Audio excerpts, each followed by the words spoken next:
Welcome back, dear listener, to another soft-spoken stroll through the shadows of the past. Whether the night is just beginning for you or you're listening as sleep slowly arrives, I'm happy you've chosen to spend this time here with me. Let me know in the comments.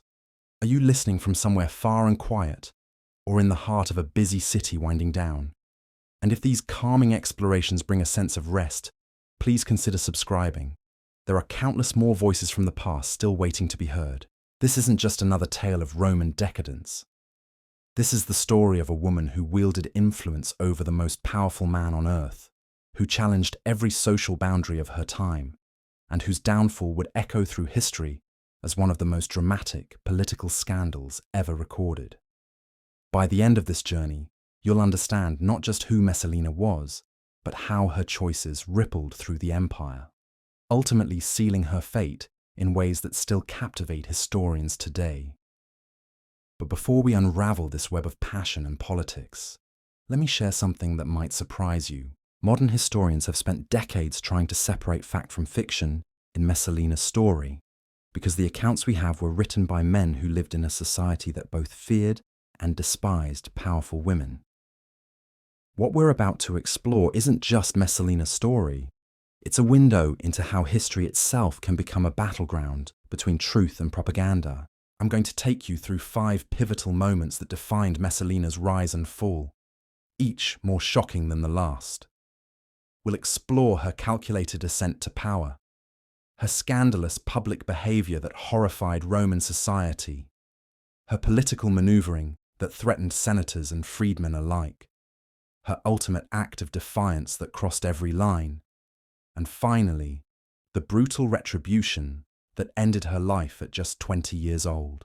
Picture Rome in the year 38 CE. The mad emperor Caligula has just been assassinated, and in the chaos that follows, an unlikely figure emerges as the new ruler. Claudius, the stammering, limping scholar whom everyone had dismissed as unfit for power, suddenly finds himself emperor of the known world.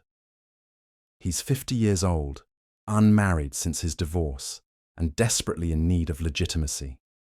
Enter Messalina, barely 16, beautiful beyond measure, and possessing something Claudius desperately needs, the right bloodline. Valeria Messalina wasn't just any young Roman woman. Her family tree read like a who's who of imperial power. Her great-grandmother was Octavia, sister of Augustus himself. Her mother descended from Mark Antony. In her veins flowed the blood of Rome's founding dynasty, making her more blue-blooded than many emperors. When Claudius married her, he wasn't just taking a wife. He was cementing his claim to the throne through her ancestry. But here's where the story takes its first, dark turn. Messalina understood her value from the very beginning. While Roman wives were expected to be silent, supportive figures who managed households and bore children, Messalina had different plans. She recognized that her bloodline gave her leverage, and she intended to use every drop of it. Within a year of their marriage, she gave birth to Britannicus, Claudius's first legitimate male heir. Suddenly, she wasn't just the emperor's wife, she was the mother of Rome's future ruler. This elevated her status exponentially, but it also painted a target on her back. In the deadly game of Roman politics, being close to power meant being close to danger, and Messalina was about to discover just how treacherous that proximity could be. The early years of her marriage revealed a woman of extraordinary cunning. While Claudius struggled with the complexities of ruling an empire, dealing with rebellious provinces, managing the Senate, and overseeing massive public works projects, Messalina began building her own power base. She cultivated relationships with influential freedmen who had the emperor's ear. She positioned herself as a patron to ambitious young nobles. Most importantly, she learned to read Claudius's weaknesses and exploit them. Claudius, despite his intelligence, was remarkably naive about human nature. His academic mind could grasp complex legal principles and historical precedents, but he often missed the subtle machinations happening right under his nose. Messalina quickly realized that her husband's trust could be weaponized. When she whispered warnings about potential threats to his reign, he listened. When she suggested appointments or removals of officials, he often complied. Without realizing it, Claudius was allowing his young wife to accumulate unprecedented influence over imperial affairs. But power, especially power gained through manipulation, comes with its own intoxicating effects. As Messalina's influence grew, so did her appetite for more. The quiet, behind-the-scenes maneuvering that had marked her early years as Empress began to give way to increasingly bold and public displays of her authority. She started appearing at gladiatorial games with an entourage that rivaled the emperor's own. She began receiving petitions from citizens seeking imperial favor. Most shocking of all, she started making decisions that affected the lives and deaths of Rome's elite. The transformation wasn't lost on Roman society. Whispers began circulating through the city's taverns, bathhouses, and marketplaces. The Empress was overstepping her bounds. She was forgetting her place. She was becoming dangerous. But these whispers, rather than intimidating Messalina, seemed to energize her. She had tasted real power, and she wanted more. This hunger would manifest in ways that scandalized even jaded Roman society. Messalina began hosting elaborate parties at the imperial palace, gatherings that pushed every boundary of acceptable behavior. These weren't merely social events, they were displays of her influence, carefully orchestrated to show Rome's elite exactly who held real power in the empire. Senators who had once looked down on her as a mere girl now found themselves competing for invitations to her gatherings, knowing that her favor could make or break their careers. The parties themselves became legendary for their excess. Ancient sources describe feasts that lasted for days, entertainment that shocked even Romans accustomed to spectacle, and guest lists that included everyone from senators and generals to actors and gladiators. This mixing of social classes was itself revolutionary in a society built on rigid hierarchies, but Messalina seemed to delight in breaking these ancient taboos. More troubling still were the reports of what happened at these gatherings. Messalina allegedly used these occasions to gather intelligence on potential rivals, to negotiate political alliances, and to identify threats to her position. What appeared to be mere hedonistic revelry was actually a sophisticated information-gathering operation, with the Empress at its center, cataloguing the weaknesses, desires, and secrets of Rome's most powerful figures. But perhaps most dangerous of all was how these events affected Messalina herself. Each successful manipulation, each display of her influence, each moment of wielding power over men who should have been her superiors, fed a growing sense of invincibility. She began to believe that she was untouchable, that her combination of imperial blood, political cunning, and sexual charisma made her immune to the consequences that destroyed lesser mortals. This growing confidence would lead her to take risks that more cautious individuals would never have contemplated. She began to openly challenge traditional Roman values, not just in private settings, but in public forums where her behavior would be witnessed and reported throughout the empire. She started making appearances at the theatre, the circus, and even the gladiatorial schools, often without Claudius, surrounded by her own coterie of supporters and admirers. These public appearances weren't merely social outings, they were political statements. Every time Messalina appeared in public without the emperor, every time she received the adulation of crowds, every time she made decisions that affected public policy, she was asserting her right to wield imperial power independently. In a society where women's power was supposed to flow through their male relatives, Messalina was claiming authority in her own right. The implications of this behavior rippled throughout Roman society. If the Empress could ignore traditional boundaries, what did that mean for other Roman women? If she could wield power independently of her husband, was she setting a precedent that threatened the entire patriarchal structure of Roman civilization? These questions weren't merely academic. They struck at the heart of Roman identity and social order. But Messalina's most audacious moves were yet to come.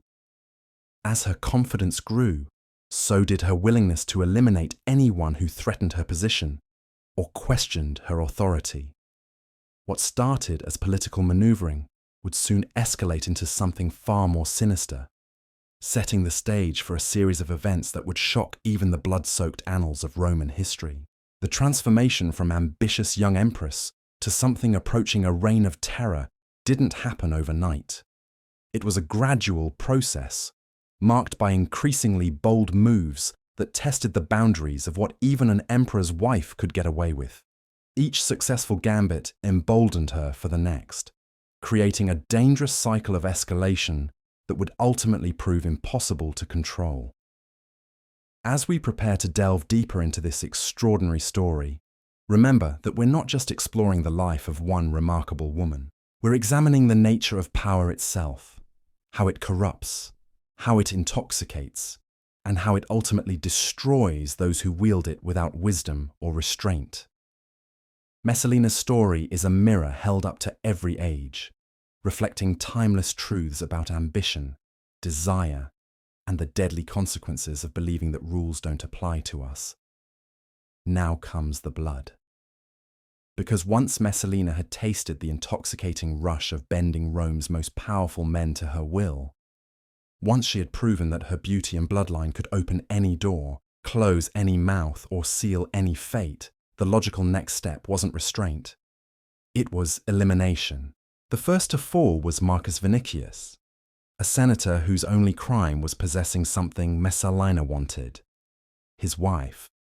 Not his wife's affection, mind you, but her social position, her connections, her usefulness in Messalina's growing web of influence.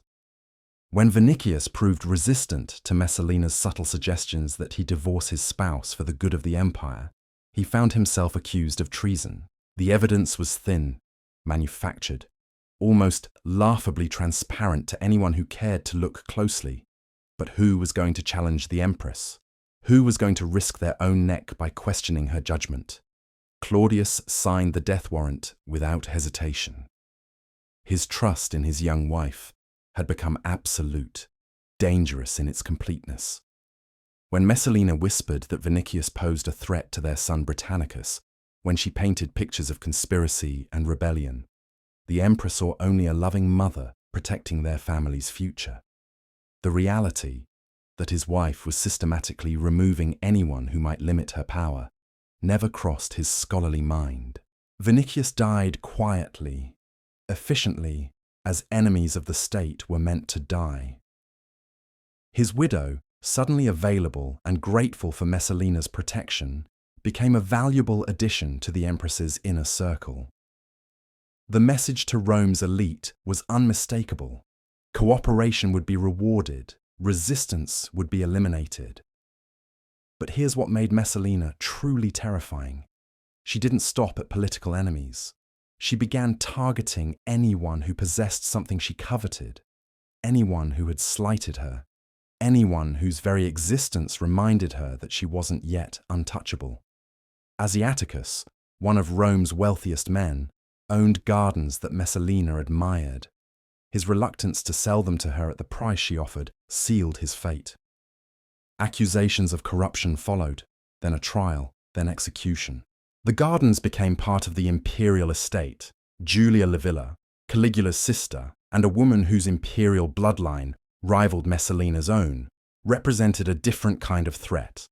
She was beautiful, intelligent, and possessed the kind of natural gravitas that drew supporters without effort. Worse, she was unmarried, making her a potential bride for any ambitious general or senator looking to legitimize their own claims to power. Messalina couldn't allow such a wild card to remain in play. The destruction of Julia Livilla showcased Messalina's evolving sophistication in the art of character assassination. Rather than crude accusations of treason, she orchestrated a more subtle campaign. Rumors began circulating about Julia's private life, her alleged affairs, her supposed plots against the emperor. These whispers, carefully planted and nurtured by Messalina's network of informants, gradually poisoned Claudius against his own niece. When the final accusations came, adultery with the philosopher Seneca, conspiracy against the throne, They seemed almost inevitable. Julia Livilla was exiled to a remote island where she died under mysterious circumstances, officially from illness, though everyone understood the truth. Seneca himself narrowly escaped execution, saved only by Messalina's calculation that his death might create a martyr. Instead, he was exiled, neutralized, but alive, a living reminder of what happened to those who crossed the Empress. With each successful elimination, Messalina's methods grew more refined, more devastating. She learned to use Rome's own institutions against her enemies. The courts, the Senate, the very legal system that was supposed to protect Roman citizens became weapons in her arsenal. She discovered that the right accusation, delivered at the right moment to the right audience, could destroy anyone regardless of their wealth, connections, or innocence. More chilling still was how she began to enjoy the process. Ancient sources describe her attending the trials of her victims, watching from the imperial box as men she had marked for death pleaded for their lives. She would study their faces, their gestures, their final moments of hope before the inevitable verdict. This wasn't just political calculation anymore. It had become a form of entertainment, a way of asserting her dominance over life and death itself. The psychological transformation was complete. The ambitious girl who had married Claudius for security and status had evolved into something Rome had never seen before.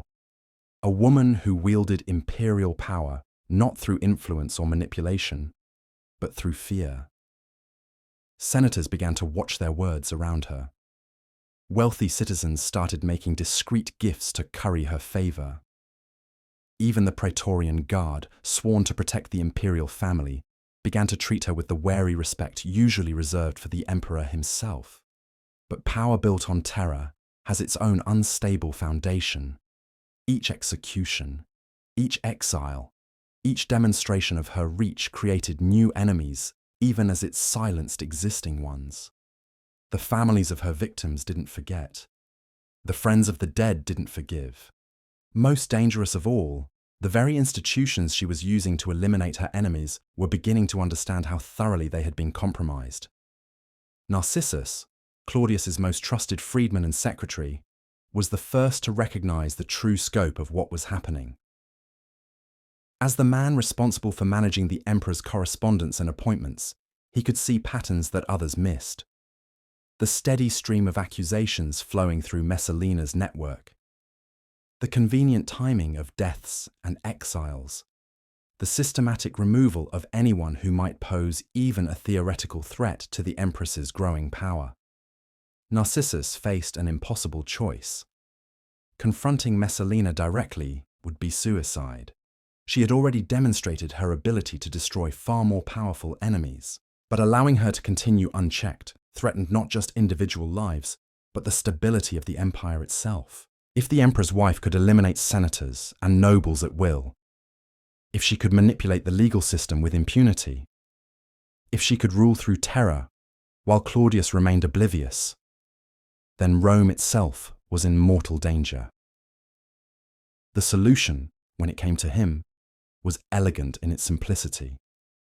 Rather than attack Messalina directly, he would document everything. Every suspicious death, every convenient exile, every pattern of behavior that suggested conspiracy rather than coincidence. He began building a case, not for immediate use, but for the moment when it might be needed. Because Narcissus understood something that Messalina, intoxicated by her apparent invincibility, had forgotten. In Rome, no one stayed on top forever.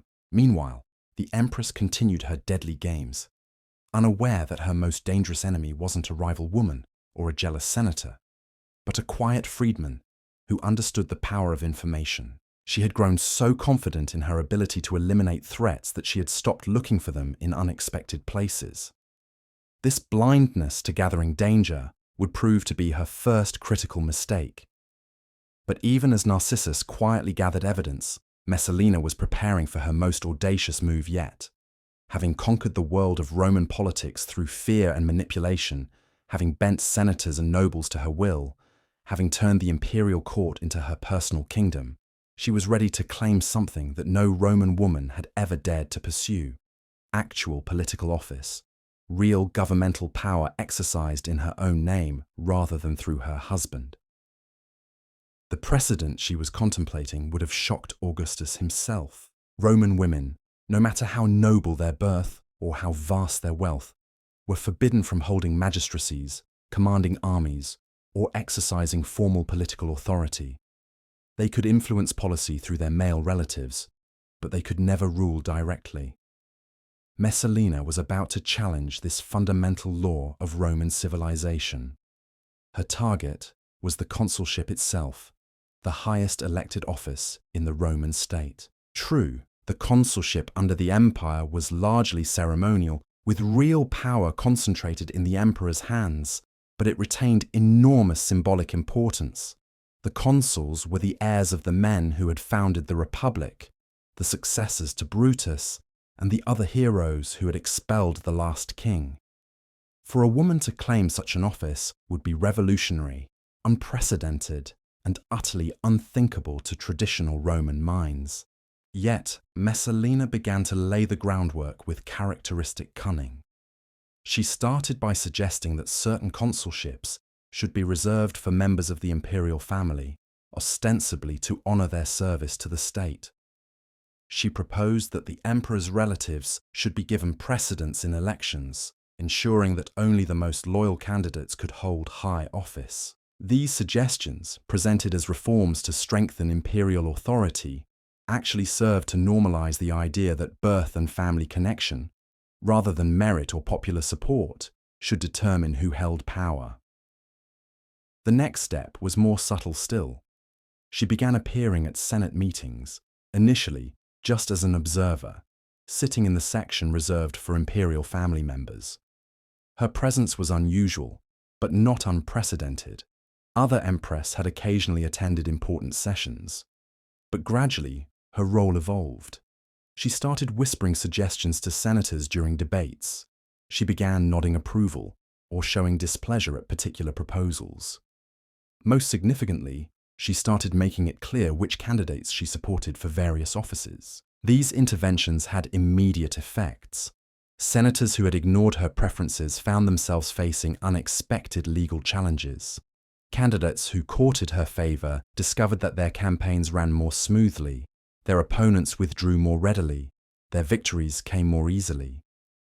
Without any formal authority, Messalina was effectively controlling Roman elections through a combination of rewards and punishments.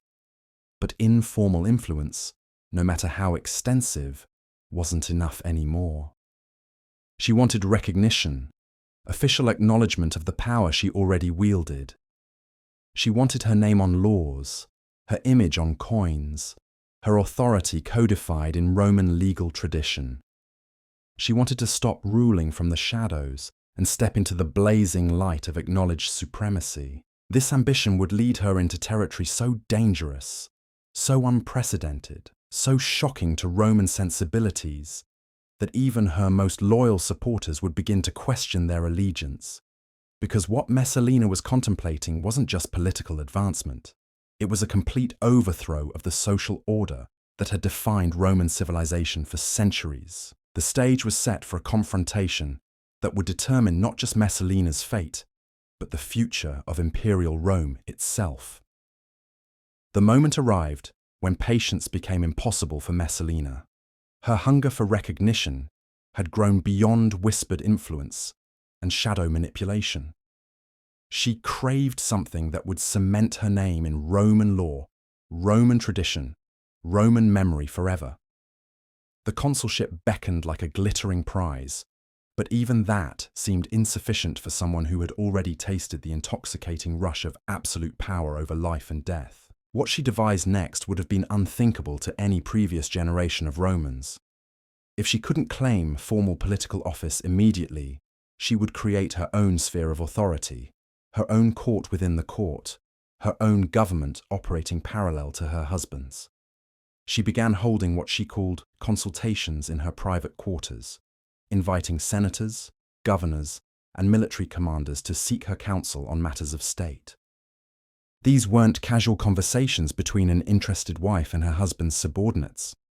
These were formal audiences, complete with ceremonial protocols that Messalina invented herself.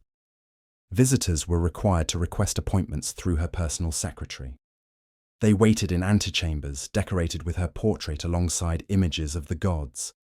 When finally admitted to her presence, they found themselves facing a woman seated on a throne-like chair, surrounded by scribes recording every word, flanked by guards who answered to her alone. The genius of this arrangement was its apparent informality. Technically, Messalina was simply offering advice as any concerned member of the imperial family might do. She wasn't issuing orders or making official pronouncements. She was merely sharing her thoughts with men who happened to value her wisdom. But the reality was far different. Those who ignored her suggestions found themselves facing investigations, their careers stalling, their families subjected to uncomfortable scrutiny.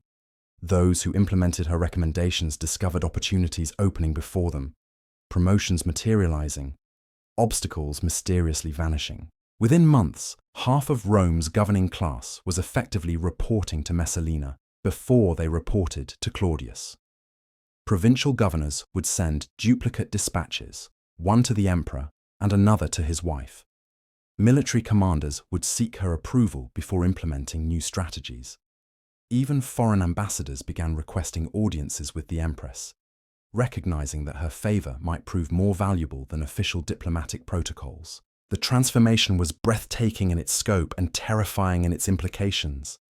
Rome had never seen anything like it. Even during the Republic, when powerful women like Fulvia or Livia wielded enormous influence, they had operated through male intermediaries, maintaining at least the fiction that authority flowed through proper channels. Messalina had abandoned such pretenses entirely. She was ruling openly, boldly, with a confidence that suggested she believed herself untouchable. But perhaps most remarkably, she was succeeding. The empire didn't collapse under this unprecedented arrangement. Trade continued, taxes were collected, borders remained secure, public works progressed on schedule. If anything, some aspects of governance improved under her dual administration. Messalina possessed an intuitive understanding of human motivation that complemented Claudius's scholarly approach to policy.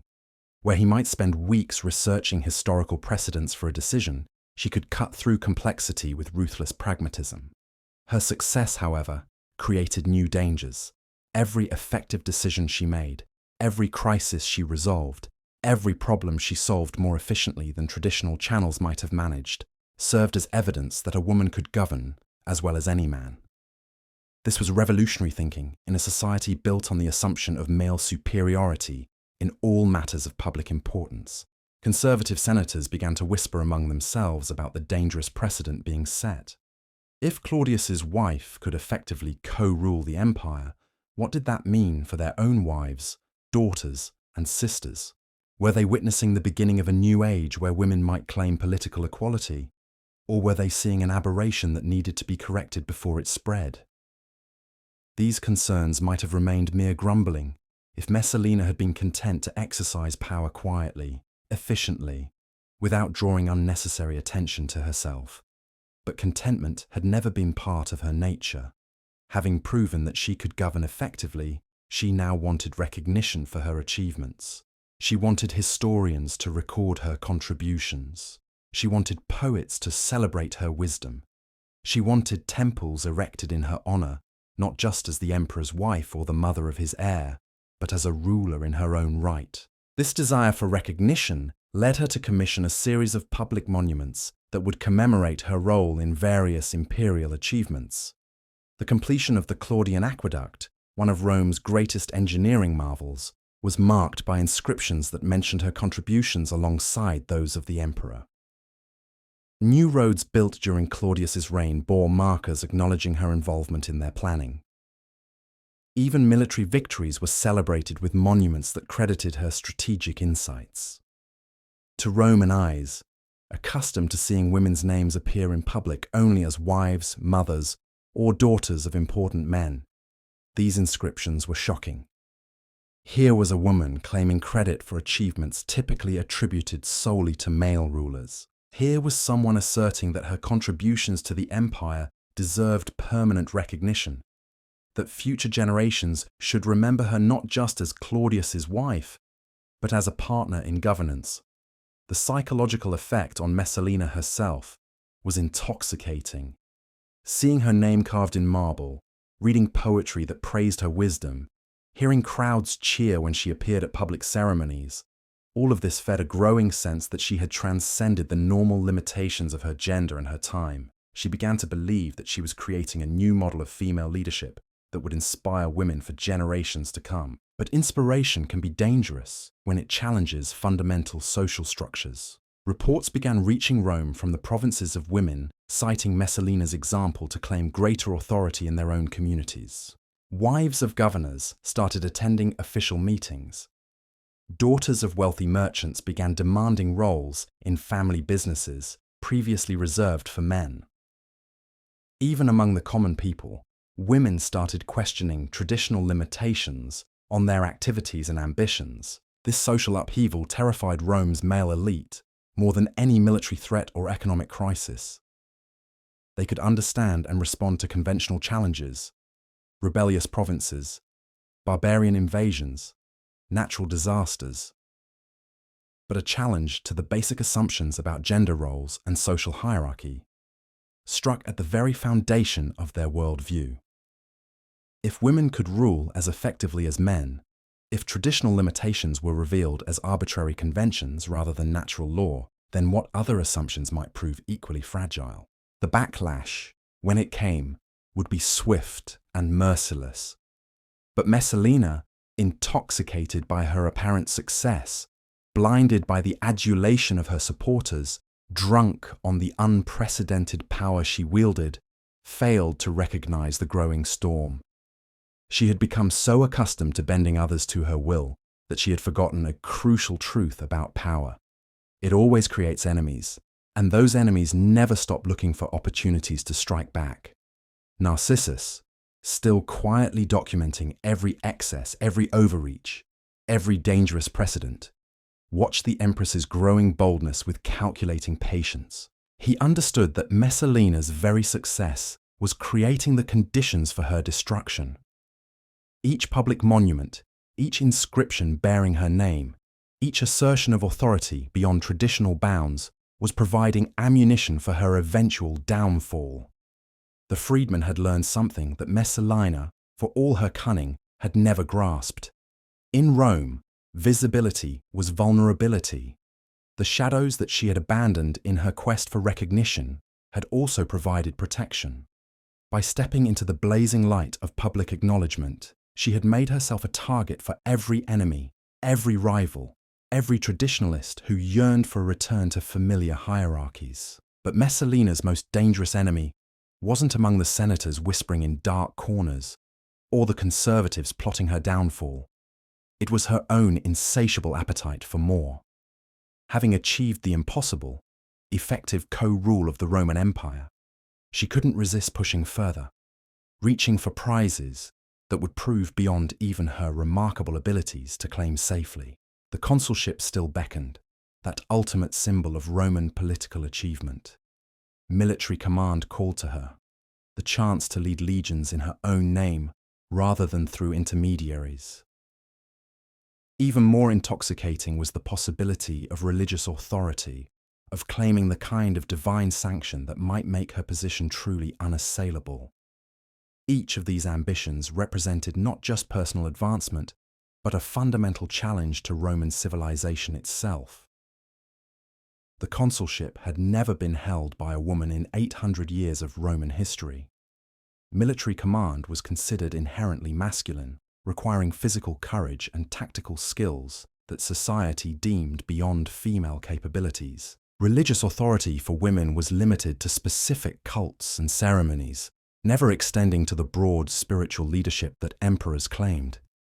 Yet Messalina began to believe that her unprecedented success in governance qualified her for these ultimate prizes. She had already shattered so many barriers, violated so many traditions, achieved so many impossibilities, that the remaining limitations seemed arbitrary. temporary obstacles rather than fundamental principles of Roman life. This growing confidence would lead her to contemplate moves so audacious, so shocking, so completely beyond the bounds of acceptable behavior, that even her most loyal supporters would be forced to choose between their devotion to her and their commitment to Rome itself. The stage was set for a confrontation that would test the limits of imperial power, challenge the foundations of Roman society, and ultimately determine whether one woman's extraordinary ambitions could reshape an entire civilization. The Empress, who had begun as a teenage bride seeking security, had evolved into something Rome had never seen before. A woman who believed herself capable of claiming any prize, breaking any rule, violating any tradition in pursuit of absolute power. The question that remained was whether Rome itself could survive such unprecedented ambition, or whether the collision between Messalina's desires and Roman tradition would destroy them both. As winter settled over the Eternal City, as senators huddled in their villas discussing the impossible situation that had developed, as Narcissus continued his patient documentation of imperial excess, the empire held its breath. Everyone could sense that something unprecedented was building, that the careful balance between tradition and innovation that had sustained Roman civilization for centuries was about to be tested in ways no one could fully predict. What came next would shock even those who thought they understood the depths of Messalina's ambition. Because the Empress, who had already achieved the impossible, was about to attempt something that would make her previous achievements seem modest by comparison. The moment that would define everything came not through careful planning or political calculation, but through a single glance across a crowded amphitheatre.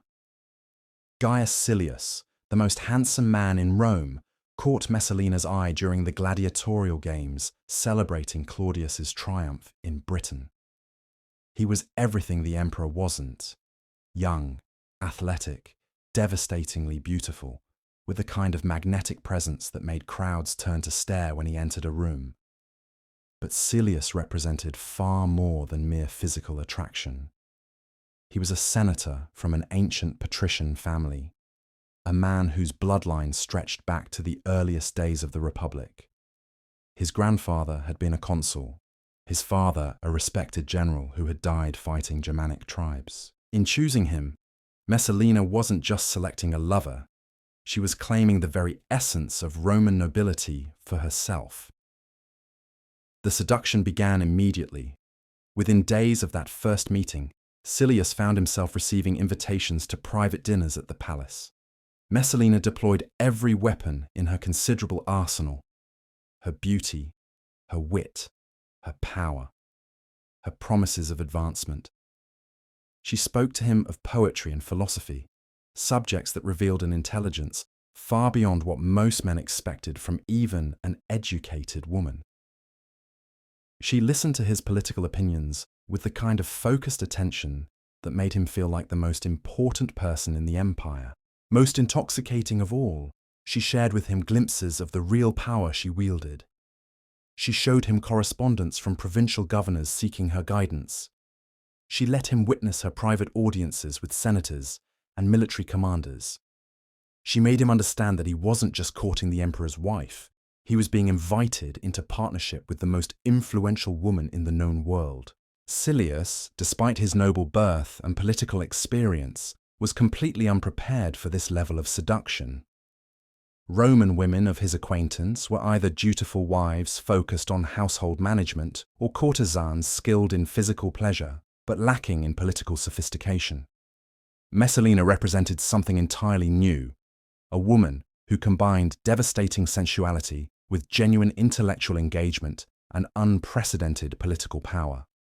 Within weeks, he was utterly captivated. Their affair began in the shadows, conducted through carefully orchestrated meetings in private villas, secret rendezvous in gardens owned by Messalina's supporters, stolen moments during public ceremonies where they could exchange meaningful glances while maintaining the facade of casual acquaintance. But secrecy had never satisfied Messalina for long. Having proven that she could seduce Rome's most eligible bachelor, having demonstrated once again her irresistible appeal, she wanted more. She wanted recognition, acknowledgement, the kind of open relationship that would force Roman society to accept her choices regardless of their shock or disapproval. The first sign of her changing attitude came during the Saturnalia festival, Rome's annual celebration of social inversion, where normal rules were temporarily suspended. Messalina appeared at the public festivities with Silius at her side, not as a discreet escort, but as an obvious companion.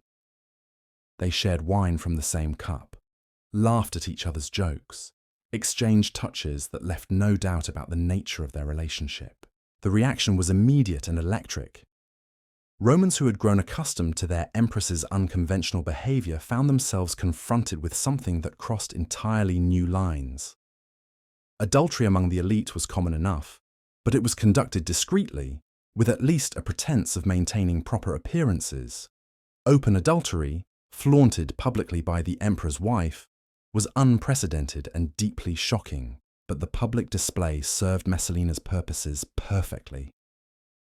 By forcing Roman society to confront her relationship with Silius, she was testing their willingness to accept her choices simply because of who she was. Would they condemn her, risking her wrath and potential retaliation? Or would they find ways to rationalize her behavior, proving once again that her power transcended normal social boundaries? The answer revealed the true extent of her influence. While private conversations buzzed with scandal and outrage, public reaction remained muted. Senators, who might have spoken out against any other woman's behavior, found themselves calculating the potential consequences of criticizing the Empress. Wealthy citizens who were shocked by her conduct nevertheless sent gifts and invitations, hoping to maintain her favor. Even religious leaders, who should have condemned such flagrant violation of marriage vows, remained diplomatically silent.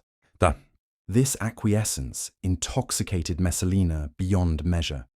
She had openly violated one of Roman society's most fundamental taboos and faced no meaningful consequences. If she could conduct a public affair with impunity, what other boundaries might prove equally fragile? What other rules might bend before the reality of her power? The relationship with Silius deepened rapidly under these circumstances. No longer confined to stolen moments and secret meetings, they began spending entire days together. Messalina would appear at Senate meetings with Silius in her entourage. They attended theatre performances sitting side by side in the imperial box. They were seen together at religious ceremonies, at public banquets, at gladiatorial contests, presenting themselves as an established couple, despite the inconvenient fact that she remained married to the emperor. Silius himself was transformed by this unprecedented situation. The shy senator, who had initially been overwhelmed by Messalina's attention, evolved into something approaching a co-ruler in his own right. He began offering opinions on imperial policy, making recommendations for appointments, even issuing what amounted to orders to lower-ranking officials who sought to curry favor with the Empress's obvious favorite. The psychological dynamic between them became increasingly complex. Messalina had chosen Silius partially because his beauty and noble birth reflected well on her own status. But she discovered that his genuine intelligence and political instincts made him a valuable partner in governance. For the first time in her life, she had found someone who could match her ambition while complementing her skills. Silius, meanwhile, found himself caught between gratitude for Messalina's favor and growing awareness of his precarious position. He understood that his elevation depended entirely on her continued protection. But he also recognized that association with her exposed him to enormous risks. If her power ever faltered, if Claudius ever recognized the true nature of their relationship, if political circumstances shifted against her, he would likely be the first to pay the price. This tension between opportunity and danger created a strange intimacy between them. They were partners in the most audacious political gamble in Roman history, co-conspirators in a plot to redefine the very nature of imperial power. Their relationship transcended mere adultery or even romantic love. They had become collaborators in an attempt to reshape civilization itself. But their growing boldness was creating new enemies every day. Conservative senators who had grudgingly accepted Messalina's political influence found her open adultery impossible to stomach. Military commanders who had worked with her effectively began questioning whether they could serve an emperor whose wife so flagrantly dishonored him. Even among the common people, whispers began circulating about the empress who had forgotten her duties as wife and mother. Most dangerous of all, their behavior was finally penetrating Claudius's scholarly detachment from palace intrigue. The emperor, who had remained oblivious to his wife's political maneuvering and even her previous affairs, could not ignore the increasingly public nature of her relationship with Silius. Reports reached him from too many sources. Descriptions were too detailed. The evidence was too overwhelming for even his trusting nature to dismiss. Narcissus watched these developments with growing excitement. After years of documenting Messalina's excesses, carefully building a case that might someday prove useful, he suddenly found himself holding evidence of behavior so flagrant, so undeniable, so shocking that even Claudius would be forced to act. The Empress's greatest triumph, her ability to conduct an open affair without consequences, might finally provide the weapon needed to destroy her. But Messalina remained oblivious to the gathering storm. Intoxicated by her apparent immunity from consequences, emboldened by Silius's partnership, convinced that her power had transcended all traditional limitations, she prepared to take the step that would define her legacy forever. Because conducting an open affair, shocking as it was, still fell short of her ultimate ambition. She wanted marriage, not a secret ceremony or a private commitment, but a full Roman wedding complete with all the traditional rituals, witnessed by the city's elite, celebrated as a public festival. She wanted to marry Silius while remaining married to Claudius, creating an unprecedented situation that would force Roman law and custom to accommodate her desires. The idea was breathtaking in its audacity. Roman marriage was a sacred institution, governed by centuries of legal tradition and religious ritual.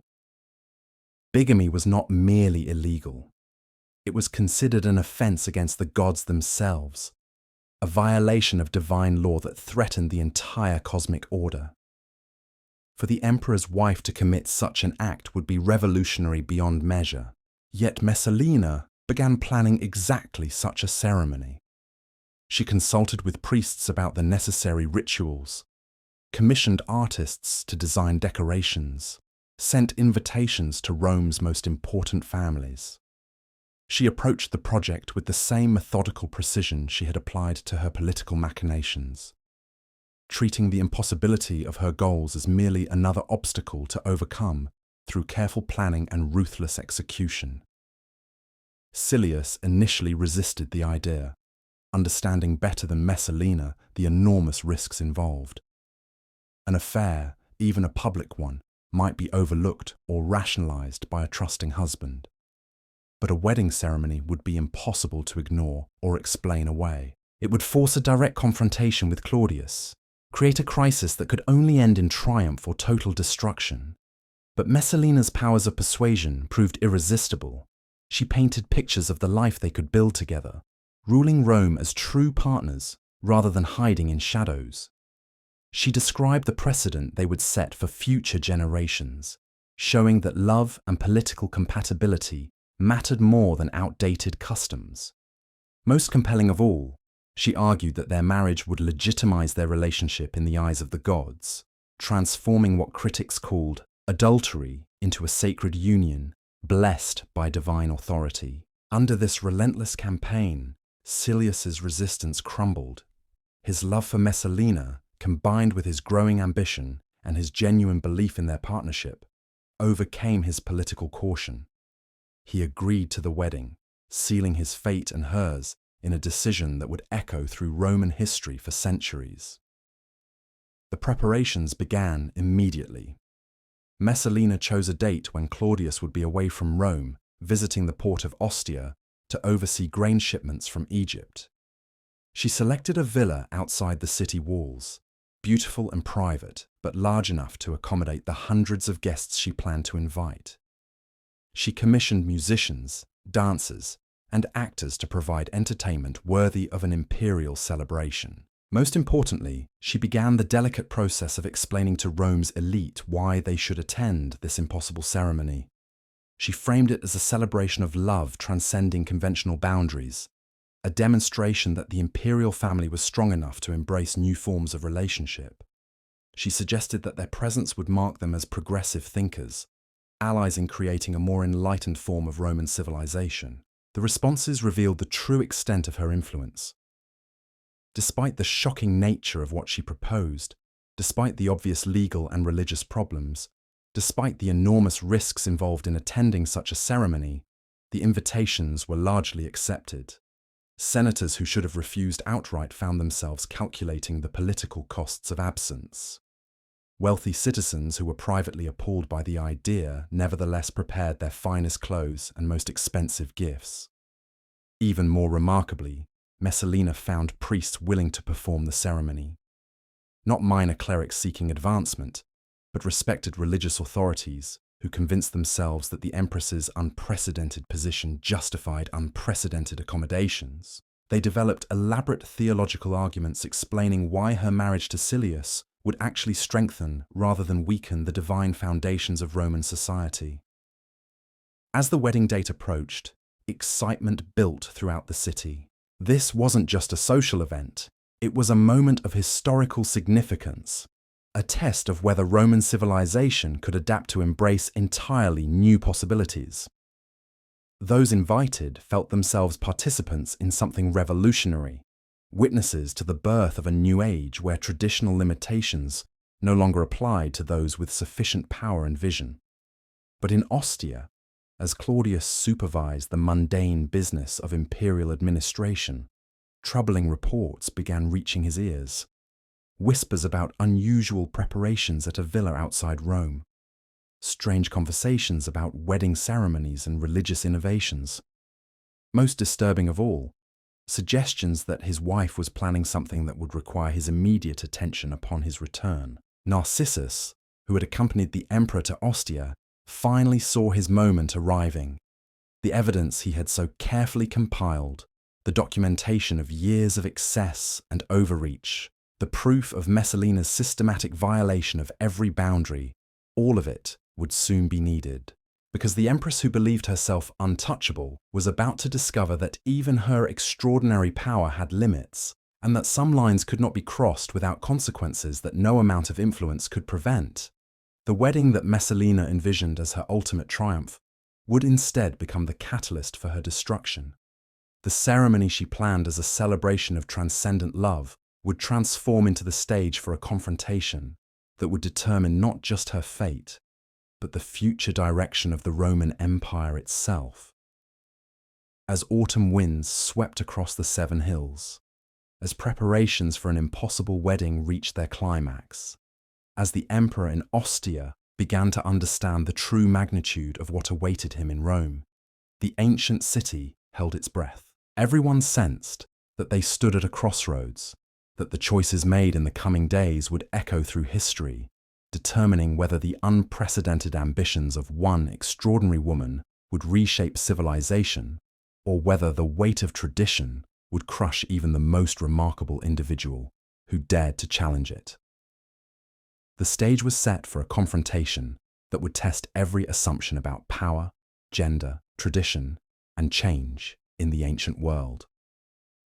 The morning of October 15th dawned crisp and clear, the kind of Roman autumn day that poets would later claim the gods themselves had crafted for momentous occasions. In her private chambers, Messalina woke before sunrise, her mind already racing through the final preparations for what would become the most audacious ceremony in Roman history. Today, she would marry Gaius Silius, while remaining the wife of Emperor Claudius. Today, she would shatter every convention that had governed Roman society for 8 centuries. But 60 miles away in Ostia, another drama was unfolding. Narcissus had finally played his hand. presenting Claudius with documentation so comprehensive, so damning, so irrefutable that even the emperor's legendary capacity for denial crumbled in the face of overwhelming evidence. The freedman had waited years for this moment, carefully building his case. And now he watched as understanding dawned across Claudius's scholarly features. The emperor's reaction was not the explosive rage that Narcissus had expected. Instead, Claudius seemed to age a decade in moments, his shoulders sagging as he absorbed the reality of what his beloved wife had become. The man who could recite complex legal precedents from memory, who could debate the finer points of historical interpretation for hours, found himself speechless in the face of personal betrayal so complete it defied comprehension. What hurt most wasn't the adultery itself. Roman marriages among the elite often accommodated such arrangements with discreet understanding. What devastated Claudius was the systematic nature of Messalina's deception, the way she had weaponized his trust, turned his love into a tool for her own advancement. Every tender moment they had shared, every political decision she had influenced, every assurance of loyalty she had offered, now appeared in a new and terrible light. Narcissus, recognizing the emperor's shock, pressed his advantage with clinical precision. He produced letters proving Messalina's role in political executions. He showed evidence of her shadow government, complete with records of the appointments she had made and the policies she had implemented without imperial authorization. Most damning of all, he presented testimonies from witnesses who had seen her with Silius, descriptions so detailed and consistent that denial became impossible. But the freedman's masterstroke was revealing the wedding plans. This wasn't merely about adultery or even unauthorized governance. This was treason on an unprecedented scale. By marrying another man while remaining Empress, Messalina was attempting to create a dual imperial household, effectively splitting the monarchy itself. The legal implications were staggering, the precedent terrifying, the threat to imperial stability absolute. As Claudius absorbed this information, his shock began transforming into something far more dangerous, cold, calculating fury. The gentle scholar who had preferred books to battles, who had ascended to the throne almost by accident, suddenly revealed the steel that had kept him alive through decades of palace intrigue. His voice, when he finally spoke, carried an authority that even Narcissus had never heard before. The orders came rapid fire, each one precise and final. Trusted centurions were summoned and given sealed instructions. Messages were dispatched to Rome with unprecedented urgency. Most crucially, the Praetorian Guard units still loyal to the emperor rather than his wife were quietly alerted and positioned for what was to come. Claudius had learned statecraft from watching Augustus, Tiberius, and even Caligula. He understood that decisive action, once begun, must be completed without hesitation. Meanwhile, in Rome, the wedding preparations reached their crescendo in an atmosphere of fevered excitement and barely suppressed terror. Everyone involved understood they were participating in something revolutionary, but few had fully grasped the enormous risks they were assuming. The guest list read like a catalogue of Rome's most powerful families, each name representing not just an individual, but entire networks of political and economic influence. Messalina herself moved through the preparations with an almost supernatural calm. She had crossed so many boundaries, violated so many taboos, achieved so many impossibilities, that this final transgression felt almost inevitable. The teenage bride who had once trembled at the thought of displeasing her elderly husband had evolved into a woman who believed herself capable of rewriting the fundamental laws of Roman civilization. The ceremony itself was planned with meticulous attention to every traditional detail.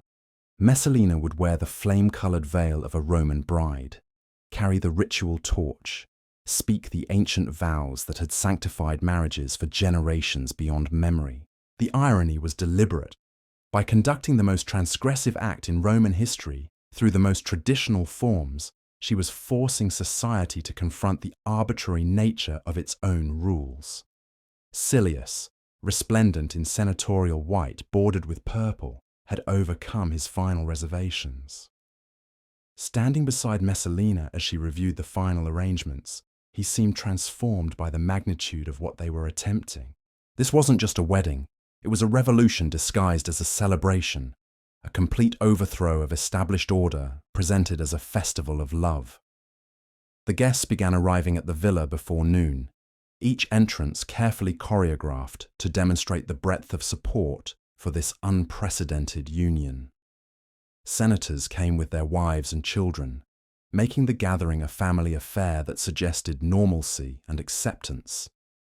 Wealthy merchants brought gifts that rivaled those offered at imperial ceremonies. Even representatives from the major religious colleges attended, lending an aura of divine sanction to the proceedings. But beneath the festive atmosphere, tension crackled like electricity before a storm. Conversations were punctuated by nervous laughter. Glances darted constantly toward the horizon, as if expecting some divine intervention to prevent what everyone knew was impossible. The very audacity of what they were witnessing created a strange mixture of exhilaration and dread that left many guests feeling simultaneously privileged and doomed. The religious ceremonies began with traditional sacrifices to ensure divine favor for the union. The priests, having convinced themselves that their presence served the greater good of Roman stability, performed their duties with elaborate precision. Every ritual was executed perfectly, every prayer offered with proper solemnity, every sacred formula recited without error. If the gods objected to this impossible marriage, they would have to make their disapproval known through more dramatic means. As the afternoon wore on, the celebration took on an almost dreamlike quality. Music filled the autumn air. Dancers performed ancient fertility rituals. Poets recited verses celebrating the triumph of love over convention. Wine flowed freely, loosening tongues and lowering inhibitions until guests began speaking openly about the revolutionary implications of what they were witnessing. Some proclaimed this, the dawn of a new age, where women would claim their rightful place as partners in governance rather than silent supporters.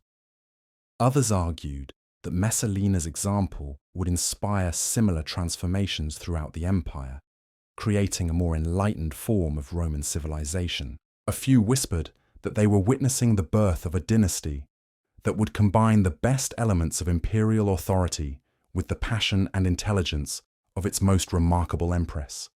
But even as the celebration reached its peak, darker currents moved beneath the surface.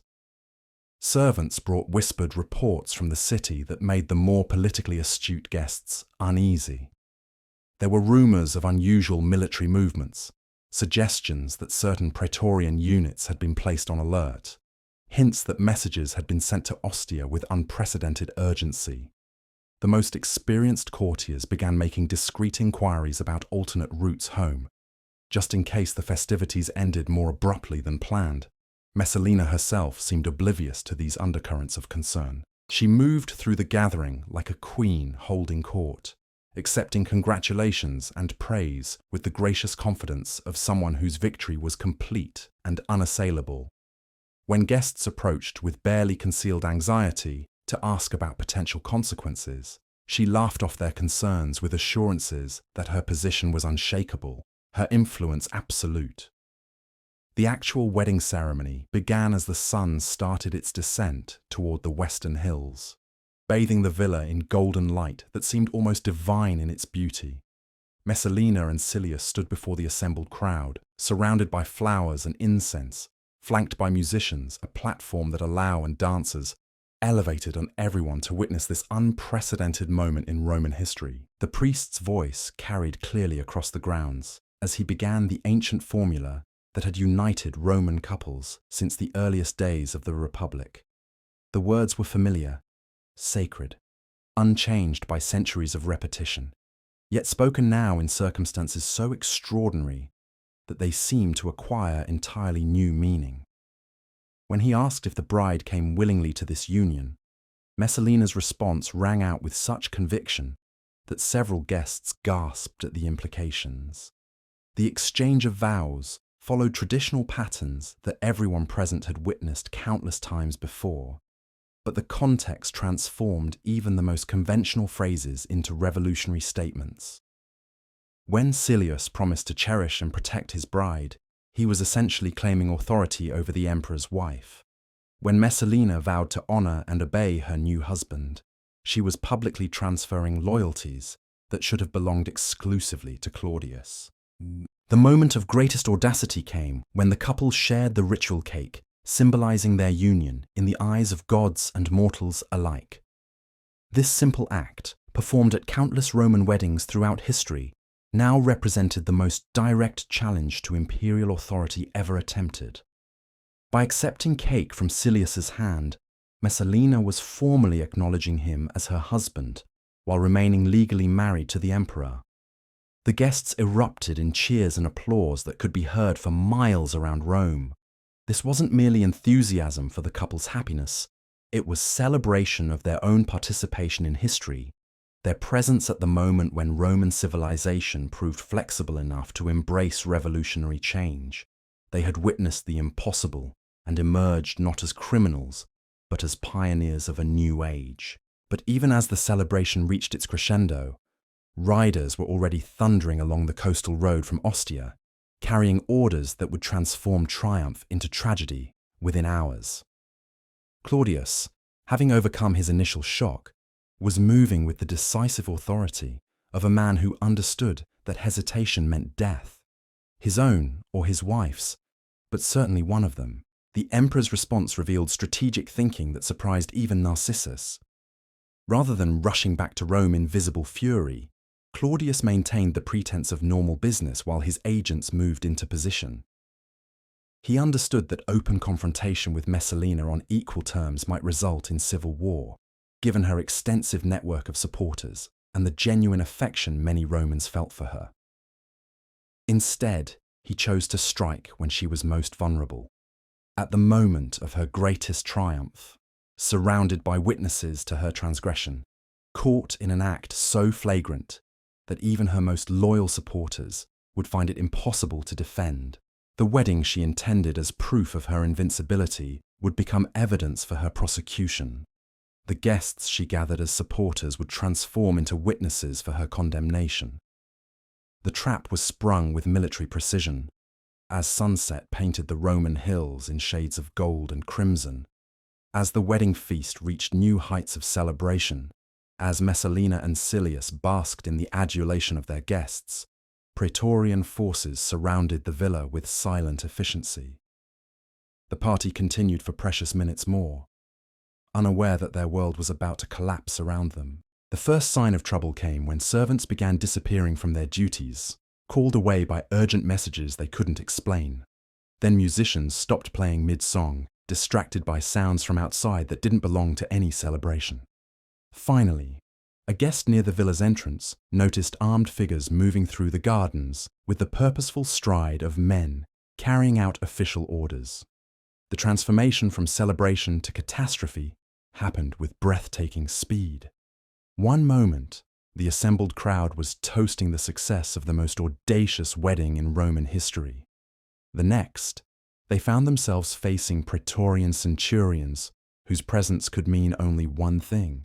The emperor knew everything, and retribution was at hand. Messalina's reaction revealed both her remarkable composure and her fatal miscalculation of her own position. Even faced with armed soldiers carrying imperial orders, she maintained the regal bearing that had carried her through so many previous crises. She demanded to know by what authority they dared interrupt a private ceremony, insisting that her status as Empress protected both herself and her guests from arbitrary interference. But the centurion's response shattered her illusions with brutal clarity. He carried sealed orders bearing Claudius's personal seal, commands that superseded any authority she might claim. The emperor had spoken, and his word was law, even for the wife who had believed herself beyond the reach of consequences. The arrest was conducted with the respect due to her imperial status, but its implications were unmistakable. As Praetorian guards escorted Messalina from the villa, as her guests scattered in terror, As the wedding feast was abandoned to servants and scavenging birds, the most powerful woman in Rome discovered that power, built on deception and maintained through fear, had limits that even she could not transcend. Silius, watching his bride disappear into imperial custody, faced a choice that would define his final hours. He could attempt to escape, hoping his family connections and senatorial status might provide some protection. He could throw himself on Claudius's mercy, pleading ignorance of the full implications of his actions. Or he could accept responsibility for his choices with the dignity expected of a Roman nobleman facing inevitable death. His decision revealed the character that had attracted Messalina in the first place. Rather than fleeing or grovelling, Silius requested permission to return to Rome under guard, asking only that he be allowed to face his fate with honor intact. The centurion, recognizing courage even in a condemned man, granted this final request with the professional respect that soldiers accorded to worthy opponents. The journey back to the city became a funeral procession for the dreams and ambitions that had driven both conspirators to their ultimate transgression. The villa that had witnessed the most audacious wedding in Roman history stood empty as darkness fell, its decorations mocking reminders of hopes that had soared too high and fallen too far. As news of the arrests spread through Rome's neighborhoods, citizens gathered in small groups to discuss the implications of what had happened. Some expressed relief that the impossible situation had finally been resolved, that proper order would be restored to the imperial household. Others mourned the destruction of a woman whose intelligence and charisma had genuinely impressed them, regardless of her transgressions. But perhaps most significantly, many Romans found themselves questioning assumptions they had never examined before.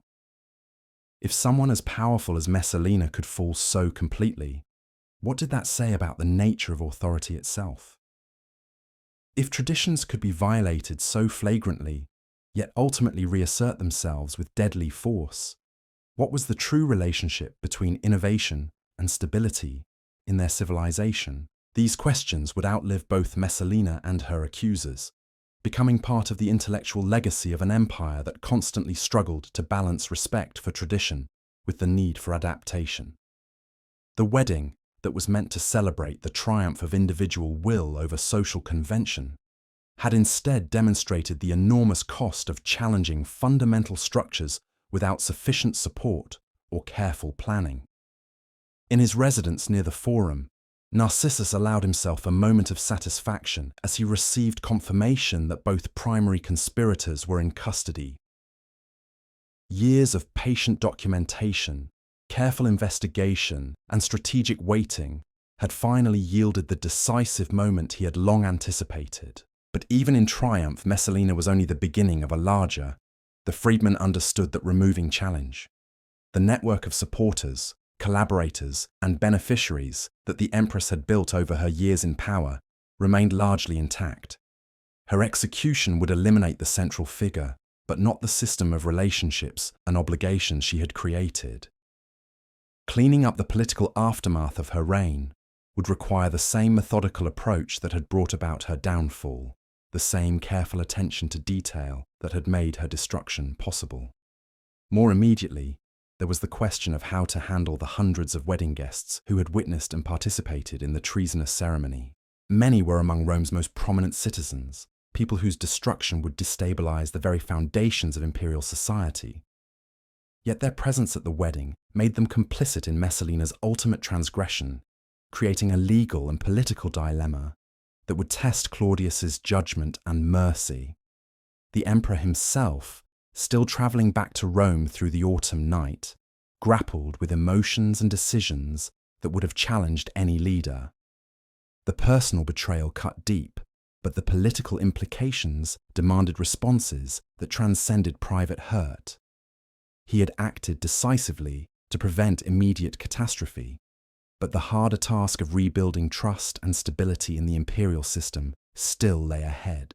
As the first light of dawn broke over the 7 hills, as citizens emerged from their homes to discover how completely their world had changed overnight, as the machinery of imperial justice prepared for trials that would determine the fate of dozens of Rome's elite, the Eternal City began another chapter in its long history of adapting to crisis and change. The woman who had challenged every convention, violated every boundary, and ultimately attempted to reshape Roman civilization itself was now just another prisoner awaiting judgment. Had raised about power Anne, but the questions her lifed gender, tradition and innovation, individual ambition and social stability would echo through the corridors of history long after her voice had been silenced forever. The stage was set for a reckoning that would test not just the fate of specific individuals, but the resilience of the imperial system itself, when faced with challenges that no previous generation of Romans had ever imagined possible. The dawn that broke over Rome on October 16th brought with it a silence more terrifying than any storm. Citizens who ventured into the streets found a city transformed overnight, where whispered conversations replaced the usual morning bustle, where glances were exchanged with the careful calculation of people navigating a minefield they couldn't see but knew was there. The news had spread through the neighborhoods like smoke through narrow alleys. Messalina, the woman who had seemed untouchable just hours before, sat in a cell beneath the Palatine Hill. Her lover, the senator whose beauty had captivated Rome's most powerful woman, waited in chains for a judgment that everyone knew would be final. The impossible had happened, and now the city held its collective breath, waiting to see how far the consequences would spread. But perhaps most unsettling of all was what hadn't happened. The empire continued to function. Grain shipments arrived from Egypt on schedule. Tax collectors went about their business. Soldiers manned their posts along distant frontiers, unaware that the woman who had effectively co-ruled their world for years was now counting her final hours.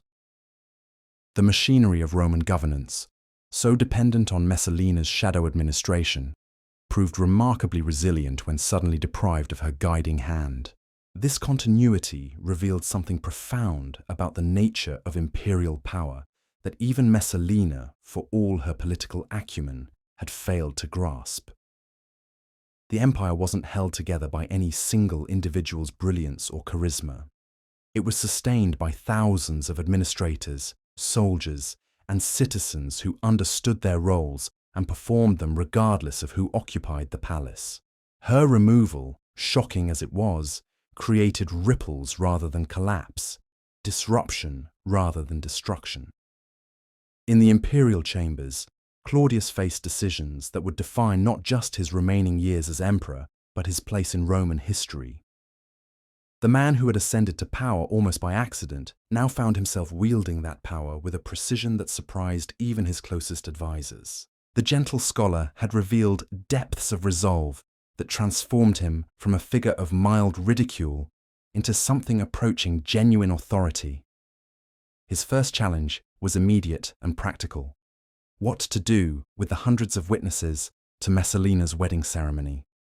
The guest list included senators whose support was crucial for governing effectively, wealthy merchants whose economic influence shaped entire provinces, and religious leaders whose spiritual authority maintained social stability.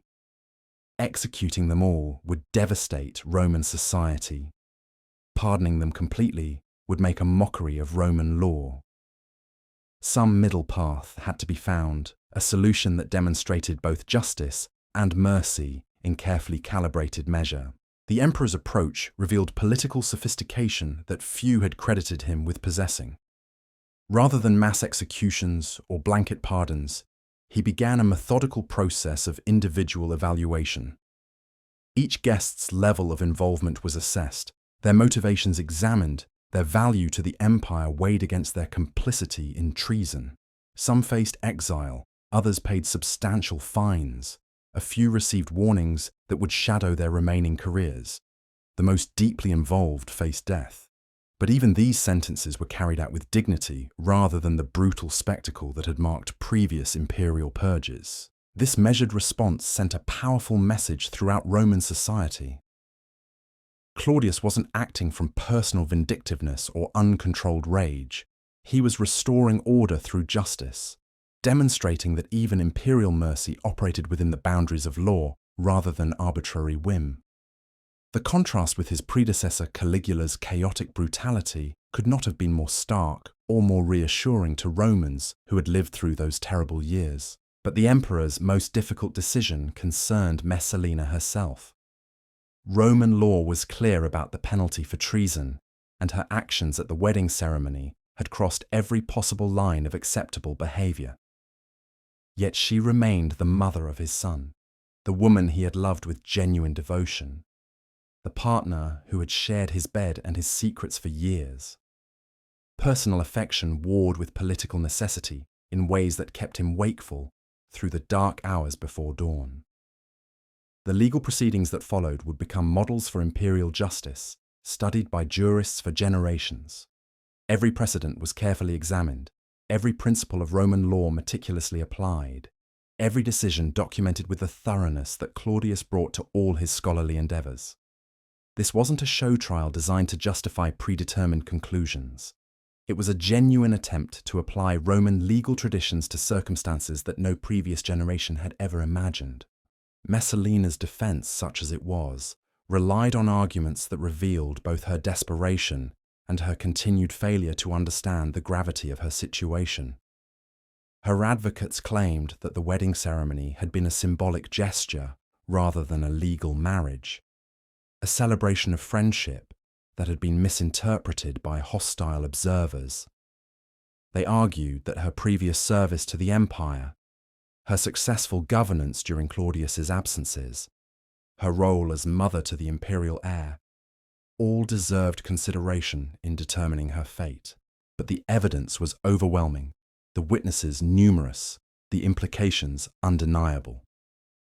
The documentation that Narcissus had compiled over years of careful observation painted a picture of systematic deception and escalating transgression that made denial impossible. Most damning of all was Messalina's own behaviour at the wedding, her obvious joy in the ceremony, her public acknowledgement of Silius as her husband while remaining married to the emperor. The trial's most dramatic moment came when Messalina herself was brought before the court. Even in chains, even facing certain death, she retained the bearing that had made her the most compelling woman in Rome. Her beauty remained undiminished, her intelligence undimmed, her charisma still powerful enough to make even her accusers pause and consider the magnitude of what they were destroying. She spoke in her own defense with eloquence that reminded everyone present why she had wielded such influence for so many years. Her voice carried the authority of someone accustomed to command, the passion of someone fighting for her life, the desperation of someone who finally understood that her remarkable run of success had reached its end. She didn't deny the facts of her case, but attempted to reframe them, to present her actions as service to Rome rather than betrayal of it. Her argument was sophisticated, almost compelling in its audacity. She claimed that her marriage to Silius had been motivated by political necessity rather than personal desire. Claudius was aging, she argued, and the succession needed to be secured through alliances that would ensure stability after his death. Her relationship with Silius represented an attempt to bind the old senatorial families to the imperial cause, creating unity through marriage rather than division through suspicion. Furthermore, she contended that her administrative activities during Claudius's absences had been essential for maintaining imperial effectiveness. The empire was too vast, too complex for any single ruler to manage effectively. Her shadow government had filled crucial gaps, resolved important disputes, maintained stability in ways that formal channels could not have achieved. Rather than usurping authority, she had been exercising it on behalf of an emperor too busy with other responsibilities to handle every detail personally. Most provocatively, she suggested that her actions had actually strengthened rather than weakened imperial power. By demonstrating that capable women could contribute to governance, by showing that marriage alliances could serve political purposes, by proving that unconventional approaches could yield effective results, she had expanded the toolkit available to future emperors. Her innovations, rather than threatening traditional structures, had enhanced them by revealing new possibilities for imperial administration. The courtroom listened in fascination to arguments that challenged basic assumptions about gender, power, and imperial authority. Even those who condemned her actions had to acknowledge the intelligence behind them, the strategic thinking that had guided her choices, the genuine achievements that complicated any simple narrative of treachery and excess.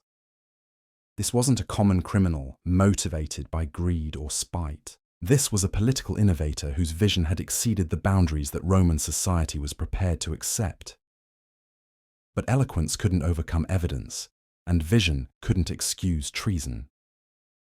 The court's verdict was never in doubt, though the reasoning behind it revealed important principles about the limits of imperial power and the requirements of Roman law.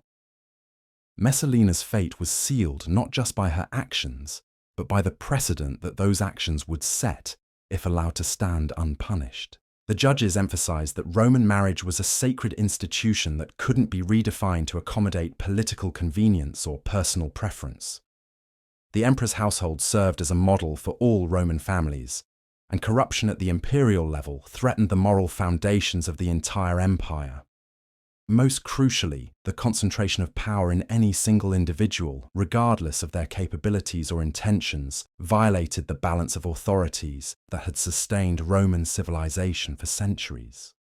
These principles transcended personal considerations or even political expediency. They reflected deep convictions about the nature of Roman society, the relationship between individual ambition and collective welfare, the boundaries that even the most powerful people could not cross without destroying the system that had elevated them. Messalina's punishment would serve not just as retribution for her specific crimes, but as a warning to future generations about the consequences of exceeding those boundaries. The sentence, when it came, surprised no one who understood Roman law, but its implementation revealed Claudius's continued struggle between justice and mercy. Death was inevitable, but the emperor granted his wife the dignity of choosing her manner of departure. She could face execution with the courage expected of a Roman noble, or she could take her own life in privacy, sparing herself and her family the public spectacle of imperial retribution. This final gesture of consideration reflected the complex emotions that continued to war within Claudius. He could condemn her actions while still remembering the woman he had loved. He could uphold Roman law while acknowledging the genuine feelings that had once bound them together. Most importantly, he could demonstrate that imperial justice operated through principle rather than personal vindictiveness, that even the most serious crimes could be punished with dignity intact. Messalina's response to this offer revealed the character that had driven her extraordinary rise and precipitated her catastrophic fall. She rejected the opportunity for private suicide, choosing instead to face death publicly, defiantly, in a manner that would force Rome to confront the full implications of what they were destroying. Even in defeat, she sought to control the narrative, to shape how her story would be remembered and interpreted by future generations. Her final hours were spent not in lamentation or regret, but in careful preparation for a death that would serve as her ultimate political statement.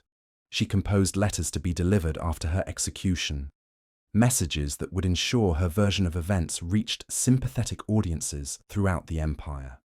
She arranged for the care of servants who had been loyal during her years in power, demonstrating the personal qualities that had inspired such devotion among those who knew her best. Most significantly, she spent time with her children, particularly Britannicus, the son whose birth had elevated her to unprecedented heights of influence. These conversations, conducted under guard in the shadow of approaching death, represented her attempt to shape how the next generation of the imperial family would understand her legacy.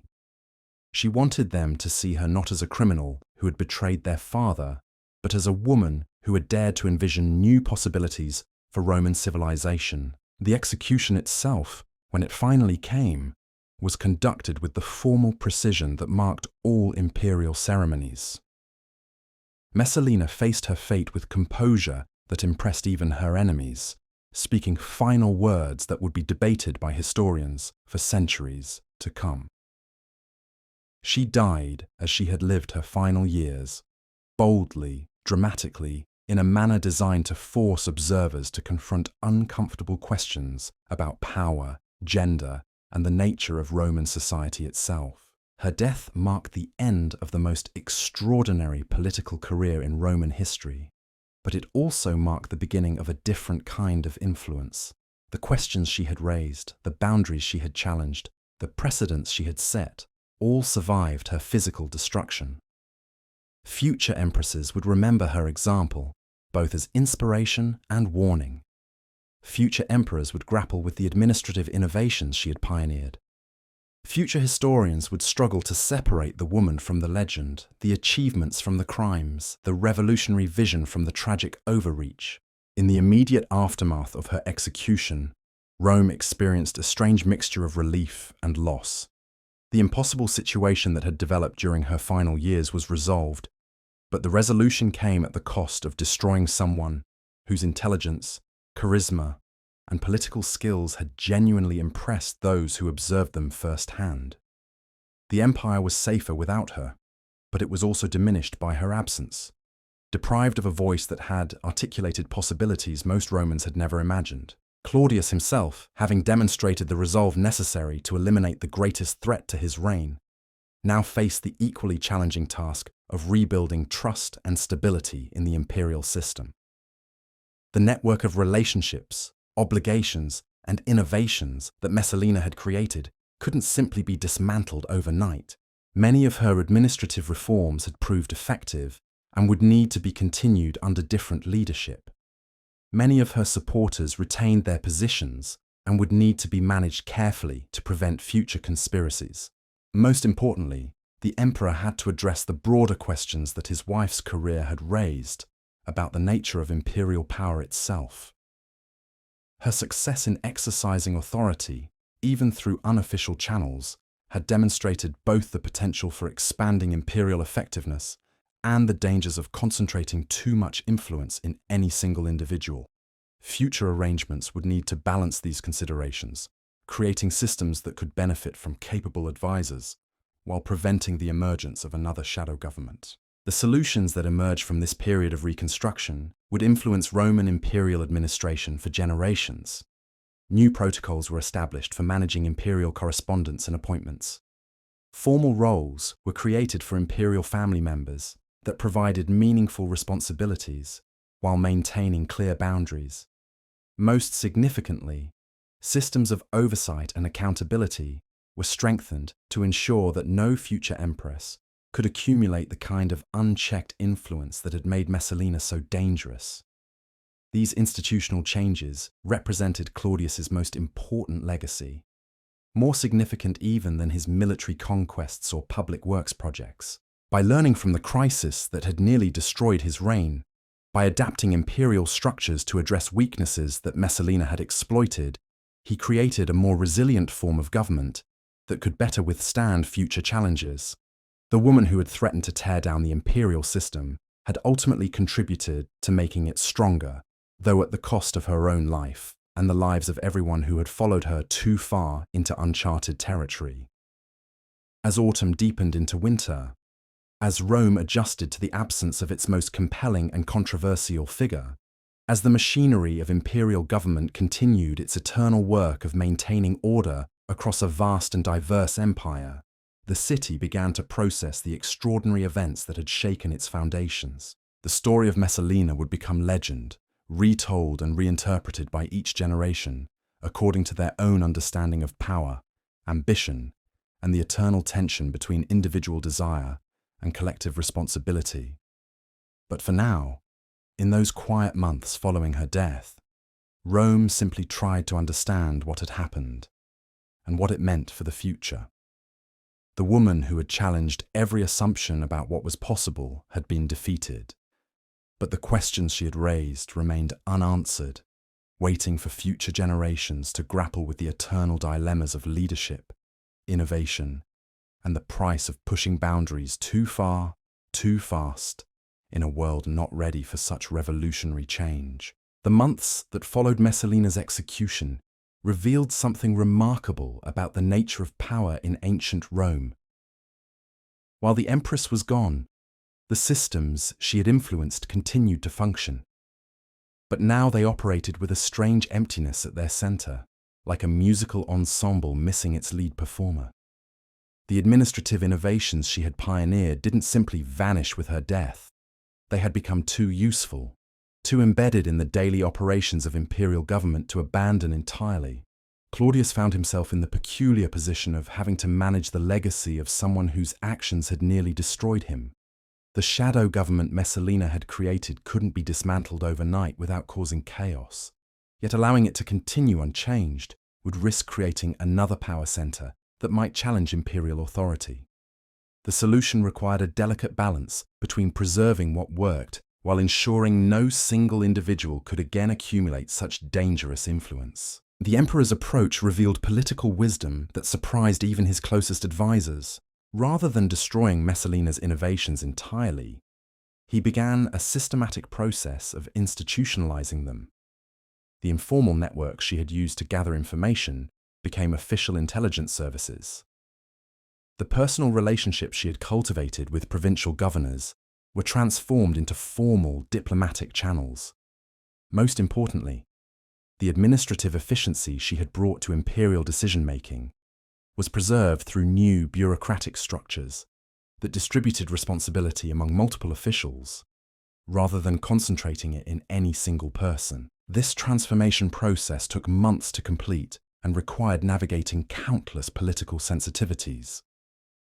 Many of Messalina's former associates remained in positions of influence, their loyalties uncertain, their knowledge of imperial secrets making them both valuable and dangerous. Some had genuinely supported her vision of expanded female participation in governance. Others had simply recognized her power and acted accordingly. A few had been coerced into cooperation through threats or blackmail. Each case required individual assessment and careful handling to prevent the emergence of organized resistance to the new arrangements. Perhaps most challenging was the question of how to handle the precedents Messalina had established. Her public appearances at Senate meetings, her involvement in military planning, her role in judicial decisions, all of these activities had created expectations about imperial family participation in governance that couldn't simply be ignored. Future empresses would naturally compare their roles to hers, potentially creating pressure for similar levels of involvement that might prove equally destabilizing. The solution Claudius developed was characteristically scholarly in its attention to historical precedent and legal principle. He commissioned a comprehensive review of Roman traditions regarding women's roles in public life, seeking examples from the Republic and early Empire that might provide guidance for future arrangements. This research revealed that Roman history actually contained numerous instances of women exercising significant political influence, but almost always through established channels and recognized relationships, rather than the shadow operations Messalina had preferred. Using these historical examples, Claudius began creating formal roles for imperial women that would channel their ambitions and abilities in constructive directions, while preventing the accumulation of unchecked power. The Empress would have official responsibilities for certain aspects of palace administration, charitable activities, and diplomatic reception of foreign dignitaries. These duties carried real authority, but operated within clearly defined boundaries that prevented expansion into areas reserved for the emperor himself. More significantly, these new arrangements included oversight mechanisms designed to prevent future abuses. Imperial family members would be required to report their activities to designated officials. Financial transactions above certain amounts needed imperial approval. Most importantly, any attempt to establish independent communication channels with provincial governors or military commanders would be considered treasonous by definition, removing the ambiguity that Messalina had exploited so effectively.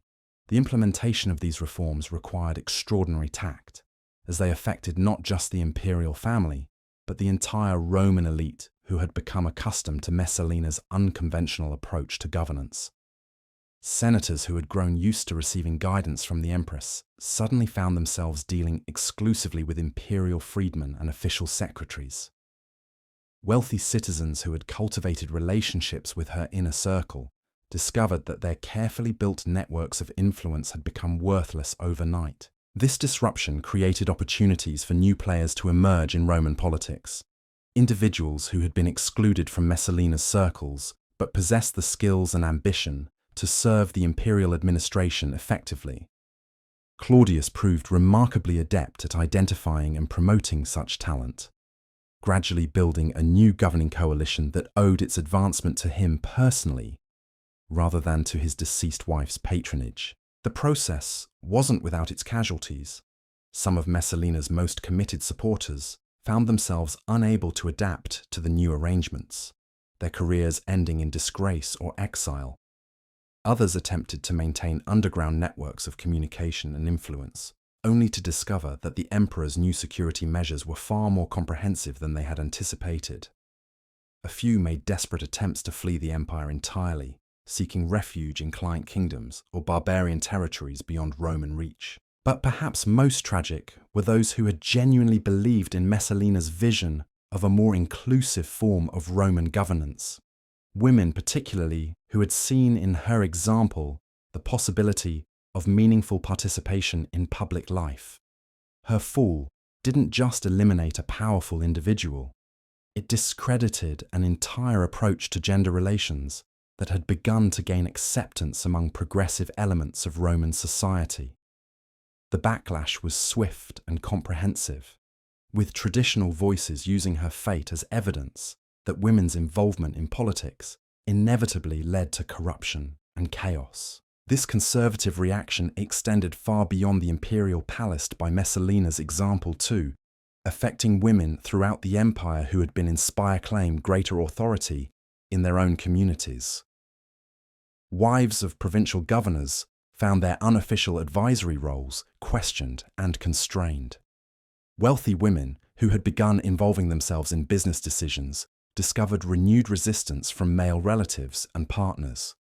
Even in the most private domestic settings, the balance of power between husbands and wives shifted back toward traditional patterns, as men cited imperial precedent to justify reasserting their authority. The irony was profound and painful. Messalina's attempt to expand opportunities for women had ultimately resulted in their constriction. Her dramatic rise and fall had provided ammunition for those who argued that female ambition was inherently dangerous, that traditional limitations existed for sound reasons, that innovation in gender relations threatened the stability of civilization itself. The very boldness that had made her extraordinary also made her example toxic for other women seeking more modest advances in their own lives. Yet even as the immediate backlash constrained women's opportunities, Messalina's legacy continued to influence Roman thought in subtler ways. The administrative innovations she had pioneered proved so effective that they couldn't be abandoned entirely. The intelligence network she had created continued to provide valuable information about potential threats to imperial security. Most importantly, the precedent she had established for imperial family involvement in governance, even within newly defined limits, created opportunities that future empresses would gradually expand through careful precedent and patient advocacy. The process of rebuilding imperial administration also revealed the extent to which Messalina's influence had shaped Roman governance during her years of power. Documents discovered after her death showed that she had been involved in far more decisions than even her critics had realized.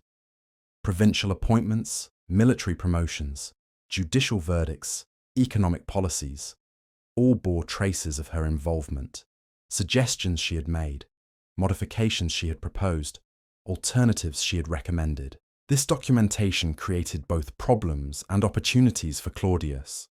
On one hand, it provided evidence of how thoroughly his authority had been compromised, how many supposedly imperial decisions had actually originated with his wife. On the other hand, it offered insights into governance approaches that had proved effective. innovations that could be preserved even as their original author was condemned. The challenge was separating useful policies from their tainted source, maintaining what worked while rejecting what was dangerous. The Empress' solution was to conduct what amounted to a comprehensive audit of his own reign, examining every major decision made during Messalina's years of influence to determine which should be continued, modified, or reversed entirely. This process took months and required the involvement of hundreds of officials who had to navigate the delicate task of criticizing policies they had previously implemented, while avoiding any suggestion that they had been complicit in treasonous activities. The results of this audit revealed the complexity of Messalina's impact on Roman governance. Many of her suggestions had indeed improved imperial efficiency and effectiveness. Her emphasis on gathering detailed information before making decisions had prevented several potential military disasters. Her attention to provincial concerns had helped maintain stability in regions that might otherwise have erupted in rebellion. Her focus on economic development had contributed to the prosperity that marked much of Claudius's reign. But interwoven with these genuine achievements were policies that served her personal interests rather than imperial welfare. Appointments that strengthened her network of supporters rather than advancing qualified candidates. Legal decisions that eliminated personal enemies rather than serving justice. Economic arrangements that enriched her associates while imposing costs on the broader population. The challenge was identifying and reversing these self-serving elements while preserving the legitimate innovations that had benefited the empire. This sorting process required not just administrative skill, but considerable political courage.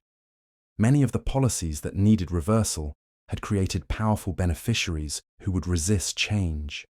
Some of the officials who had implemented problematic decisions remained in positions where they could obstruct reform efforts. Most challenging of all, some policies had produced mixed results, combining genuine benefits with problematic side effects that made simple judgments impossible.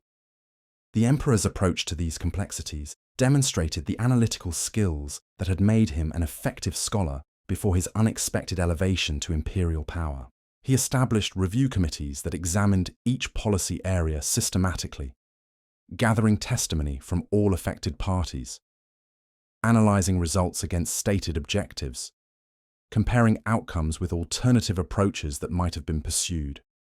The process was methodical, thorough, and designed to reach conclusions based on evidence rather than political convenience or personal prejudice. But even the most careful analysis couldn't eliminate the political dimensions of these decisions.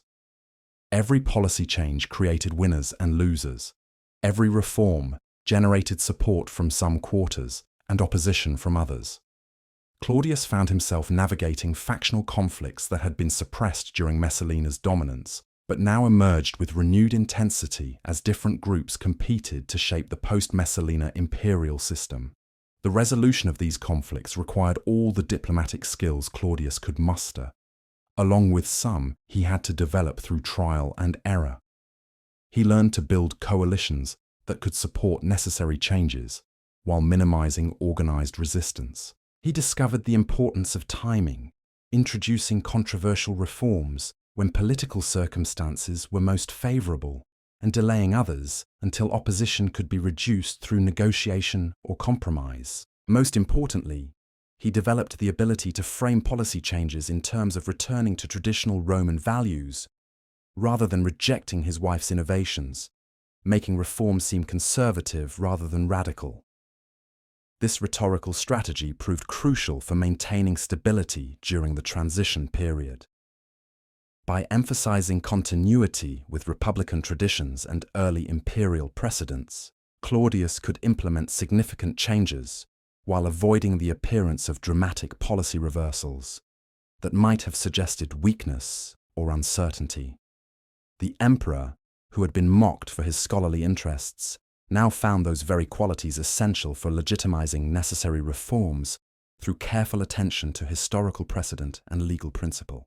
The success of this approach gradually restored confidence in imperial governance among Romans who had been unsettled by the unprecedented arrangements of Messalina's era. Traditional senators appreciated the return to more familiar procedures and relationships. Provincial administrators welcomed clarified authority structures that eliminated the confusion created by competing power centers. Even common citizens benefited from improved consistency in policy implementation, as the informal networks that had sometimes subverted official decisions were replaced by more predictable institutional arrangements. But perhaps most significantly, the careful manner in which these transitions were managed helped prevent the kind of violent upheaval that had often accompanied major political changes in Roman history.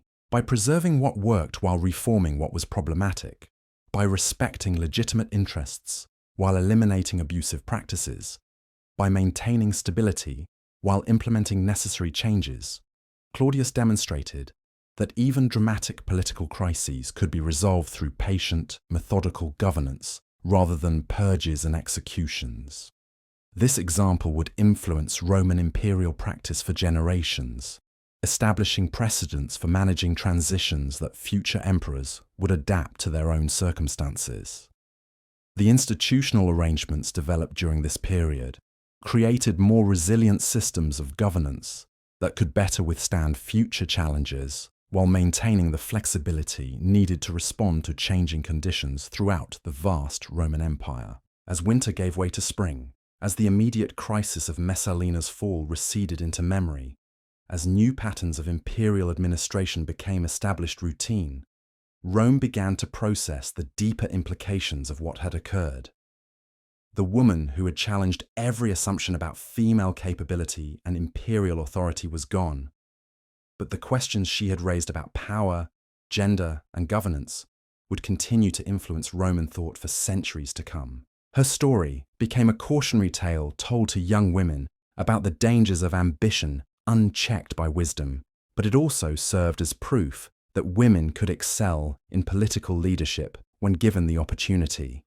Her administrative innovations were condemned as examples of improper female interference in masculine domains, but they were also quietly adopted and continued by officials who recognized their practical value. Her fate was cited as evidence that traditional limitations existed for sound reasons, but it also demonstrated that those limitations could be transcended by individuals with sufficient intelligence, determination, and skill. The complexity of this legacy reflected the complexity of Messalina herself, a figure who defied simple categorization as either hero or villain, visionary or destroyer, victim or perpetrator. She had been all of these things at different times and in different contexts, making her story a mirror in which Romans could see reflected their own struggles with the eternal tensions between stability and change, tradition and innovation, collective welfare, and individual ambition. The empire she had helped to govern continued its ancient rhythms of expansion and administration, trade and taxation, war and diplomacy, but it did so with a deeper understanding of both the possibilities and the dangers inherent in concentrated power, a more sophisticated awareness of the need for institutional safeguards, and a grudging recognition that even the most cherished traditions might need to evolve to meet the challenges of an ever-changing world. In the quiet gardens where she had once walked, in the palaces where she had held court, in the Senate chambers where she had wielded influence, her absence was palpable, but not absolute. The spaces she had occupied retained the memory of her presence, the echo of her voice, the lingering sense that something extraordinary had passed through those halls and left them forever changed by her passage. And yet, for all the institutional reforms and careful transitions, one question haunted the corridors of the Palatine Hill like a restless spirit. What had driven Messalina to push so far beyond every boundary that even her extraordinary power couldn't protect her? The answer lay not in the grand political strategies or the calculated moves that marked her public career, but in something far more human and infinitely more tragic.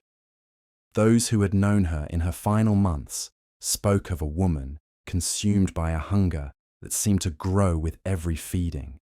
Each successful manipulation, each eliminated rival, each boundary crossed, had only intensified her appetite for more.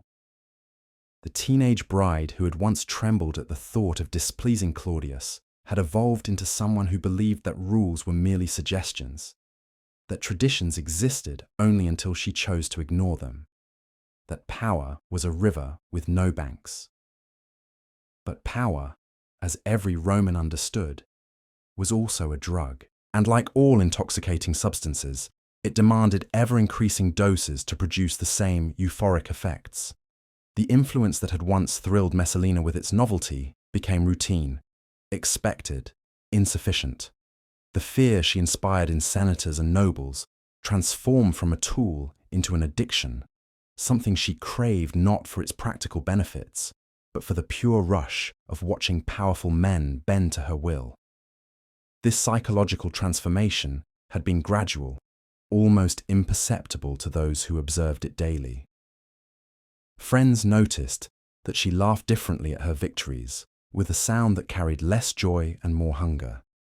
Servants whispered about how she would pace her chambers late at night, restless with energies that no amount of luxury or flattery could satisfy. Even her children began to sense something unsettling in their mother's intensity, the way her attention could focus on them with frightening completeness before shifting elsewhere like a searchlight seeking new targets. The relationship with Silius had initially offered something different: genuine partnership, intellectual stimulation, the rare experience of being challenged rather than simply obeyed. For a brief period, their connection had seemed to satisfy needs that power alone could never address. Here was someone who could match her wit, appreciate her intelligence, respond to her as a woman rather than merely as an empress.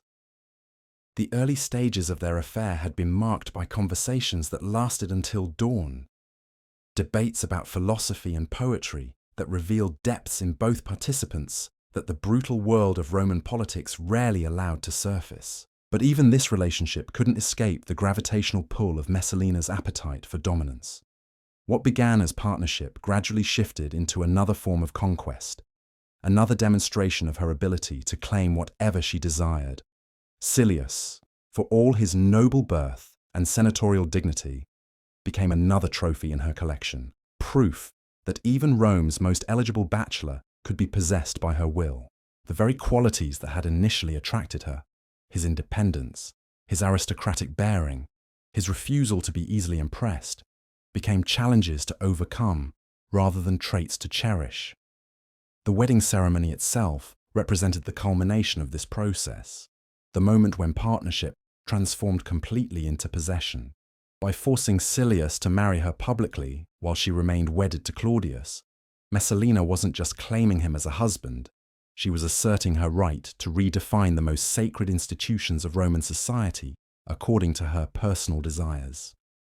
The man she had once loved became an instrument in her ultimate test of whether Roman civilization would bend to accommodate her will. This progression from affection to exploitation revealed something profound about the corrupting nature of absolute power. Messalina hadn't set out to destroy the man she claimed to love. She had simply become incapable of maintaining any relationship that didn't ultimately serve her need for dominance and control. The woman who could manipulate senators and intimidate generals found it impossible to sustain the vulnerability that genuine love required. Every relationship became political. Every emotion became strategic. Every human connection became another opportunity to demonstrate her supremacy. The tragedy was compounded by the fact that those closest to her recognized what was happening, but felt powerless to intervene. Narcissus had watched her transformation with growing alarm, understanding that each escalation made her more dangerous, not just to others, but to herself. He had tried, in his careful way, to suggest that perhaps she was moving too quickly, pushing too hard, creating unnecessary enemies through actions that served no practical purpose. But by then, Messalina had become incapable of hearing warnings that suggested limitations on her power. Her servants, too, had noticed the changes. Women who had dressed her hair and managed her correspondence for years spoke quietly among themselves about how their mistress seemed to derive less pleasure from her victories, how her triumphs left her restless rather than satisfied. They watched her pace the palace corridors like a caged animal, beautiful and deadly, and increasingly isolated by the very power that had once seemed to promise everything she could desire. Even her children felt the effects of their mother's transformation. Britannicus, still young enough to seek affection without calculating its political implications, found himself increasingly confused by a mother who could be tender one moment and terrifyingly focused the next. Messalina loved her son genuinely, but even that maternal affection became entangled with her political ambitions, her need to secure his future through methods that would ultimately threaten his very survival. The psychological isolation that accompanied her rise created a feedback loop that accelerated her descent into dangerous territory, cut off from genuine human connection by her own inability to trust or be vulnerable. Surrounded by people who feared her too much to offer honest counsel, intoxicated by power that seemed to validate every choice she made, Messalina lost the ability to recognize when she was approaching the point of no return. This internal journey from ambition to obsession played out against the backdrop of an empire that continued its ancient rhythms regardless of palace drama. While Messalina struggled with appetites that couldn't be satisfied, Roman legions maintained order along distant frontiers. While she orchestrated the deaths of perceived enemies, merchants conducted trade that enriched provinces from Britain to Egypt. While she attempted to reshape the fundamental institutions of Roman marriage and governance, ordinary citizens lived their lives according to patterns established by centuries of tradition. This contrast between the intensely personal drama of imperial politics and the vast, impersonal machinery of Roman civilization highlighted one of the most important lessons embedded in Messalina's story. Individual ambition, no matter how extraordinary, ultimately crashed against the weight of collective human experience. The traditions she sought to overturn had been built through generations of trial and error, refined through countless experiments in human organization, validated through their ability to sustain complex societies across vast distances and long periods of time. Her failure wasn't primarily a failure of intelligence or even of character. It was a failure to understand the difference between personal power and institutional authority.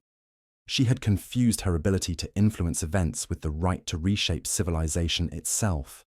The woman who could eliminate senators and manipulate emperors discovered too late that some boundaries existed not as arbitrary restrictions, but as essential foundations that couldn't be removed without causing the entire structure to collapse. This realization came to her only in her final hours, as she faced the consequences of choices that had seemed inevitable at the time she made them.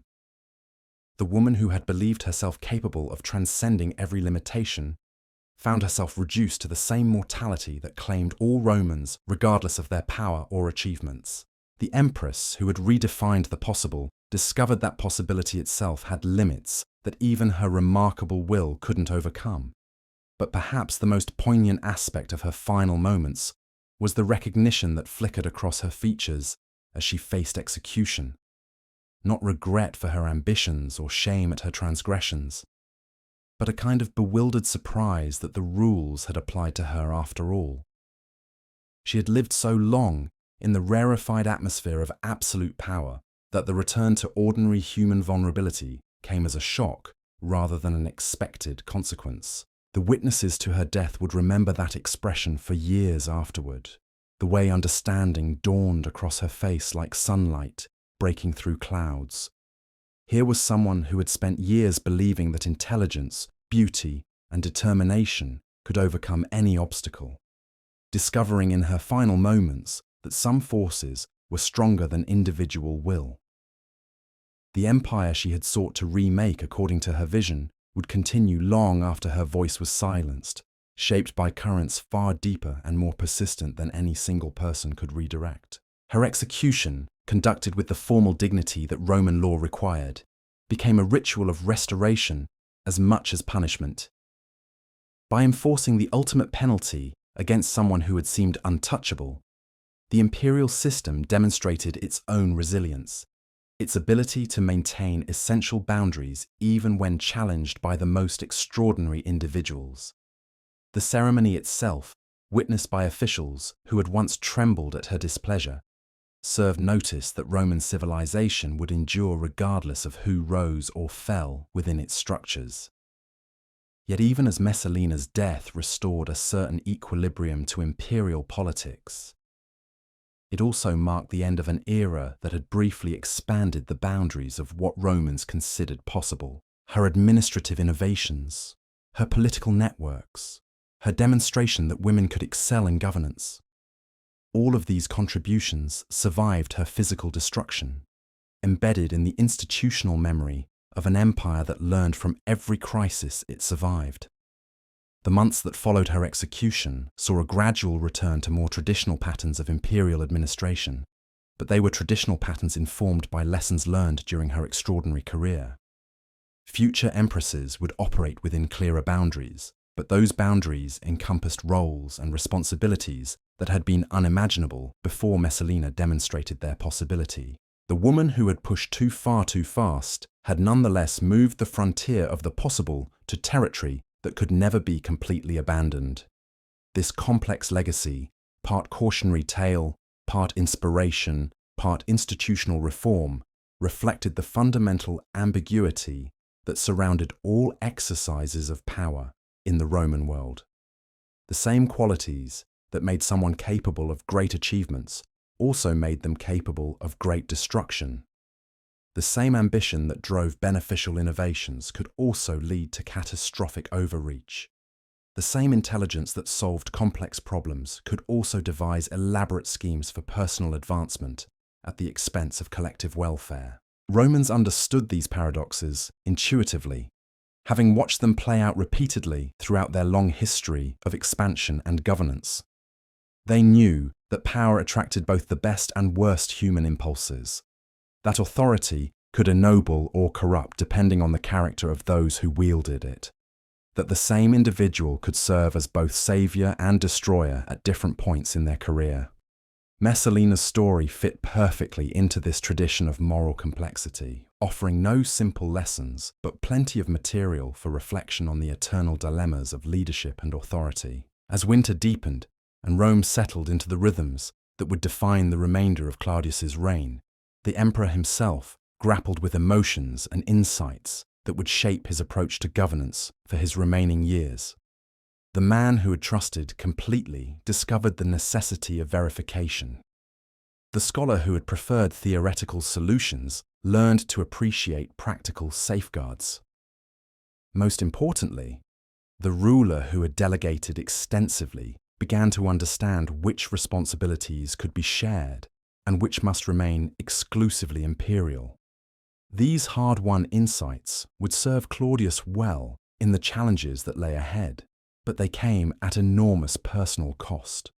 The marriage that had begun with genuine affection and mutual respect had ended in betrayal and execution. The partnership that had promised to combine his scholarly approach with her political instincts had devolved into a shadow government that threatened the very foundations of imperial authority. The woman he had loved had become the greatest threat to everything preserve. The emotional he sought to protect and toll of these realizations was evident to anyone who observed the emperor in the months following Messalina's death. The man who had once approached problems with scholarly detachment now showed signs of the wariness that came from personal betrayal. His decisions carried a new weight of caution. His trust was extended more carefully. His confidence in his own judgment bore the scars of having been so thoroughly deceived by someone he had known intimately. Yet this emotional damage also produced a kind of wisdom that served the empire well. The emperor who had learned to doubt his own perceptions became more willing to seek counsel from multiple sources. The ruler who had discovered the limits of personal trust developed institutional mechanisms that didn't depend on individual loyalty. Most importantly, the man who had been forced to confront his own vulnerability created systems of governance that could function effectively even when personal relationships failed. These developments represented Claudius's most important contribution to Roman imperial tradition, not his military conquests or public works projects, but his demonstration that effective leadership could emerge from personal crisis. that institutional wisdom could grow from individual failure, that the empire could become stronger through learning from its most dangerous internal threats. The woman who had nearly destroyed his reign had ultimately taught him lessons that made him a more effective ruler and Rome a more resilient civilization. The irony was profound and would not be lost on future historians who studied this period. Messalina's greatest service to the empire came not through her administrative innovations or political insights, but through the crisis she created that forced fundamental improvements in imperial governance. Her betrayal taught Claudius lessons about power and trust that no amount of scholarly study could have provided. Her ambition revealed vulnerabilities in the imperial system that might otherwise have remained hidden until exploited by even more dangerous enemies. In this sense, her tragic end served a purpose that transcended personal punishment or political restoration. It became part of the ongoing education of an empire that grew stronger by learning from every challenge it survived.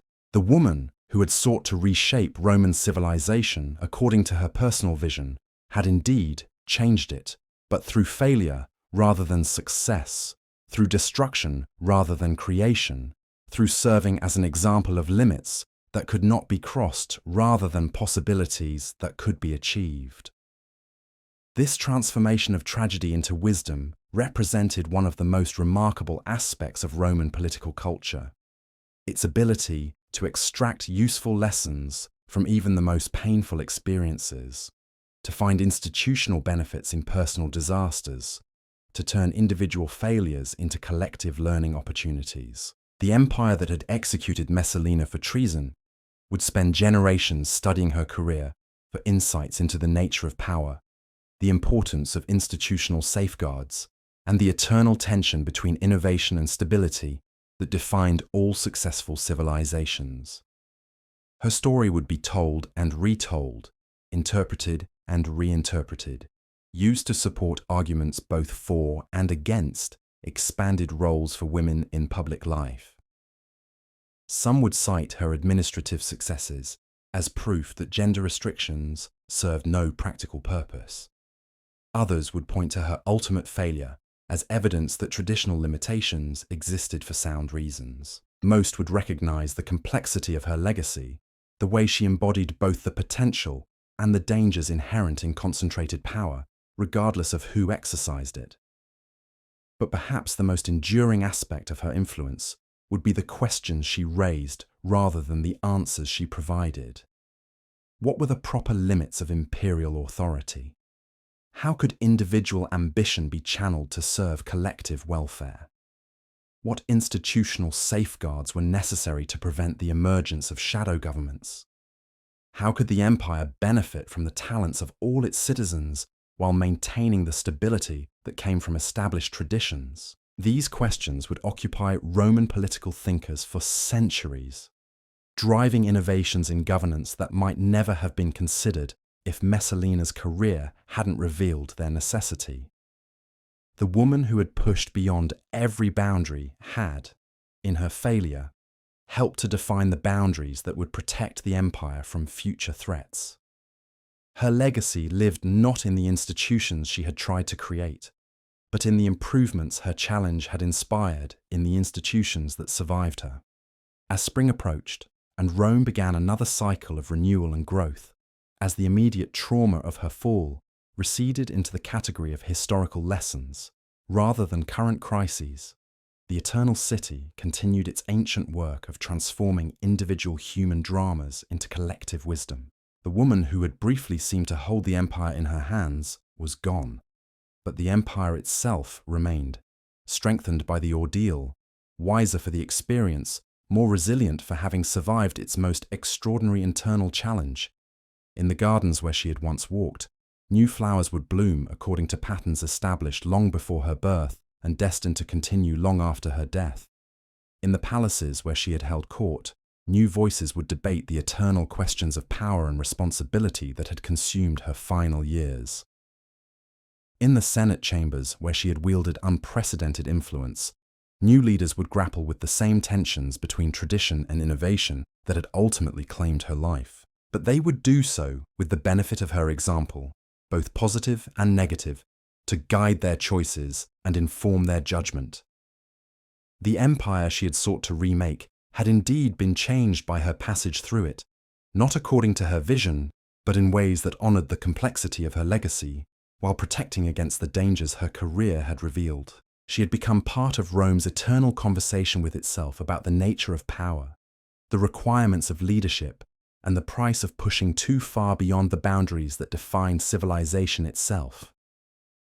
In this way, her death became not an ending, but a transformation, not a conclusion, but a continuation of the ancient dialogue between individual ambition and collective wisdom that had always defined the Roman experiment in governance. The woman who had believed herself capable of transcending every limitation had become herself a lesson in the importance of limits, a reminder that even the most extraordinary individuals remain subject to forces larger and more enduring than any single human will. And in that transformation lay perhaps the only kind of immortality that truly mattered, not the personal survival that she had sought through power and influence, but the institutional wisdom that her career had helped to create, the enhanced understanding of human nature and political reality that would guide future generations long after her name had faded from common memory into the province of scholars and storytellers who would continue to grapple with the eternal questions her remarkable life had raised. The empire that had condemned Messalina would spend decades processing the implications of what her career had revealed about power itself.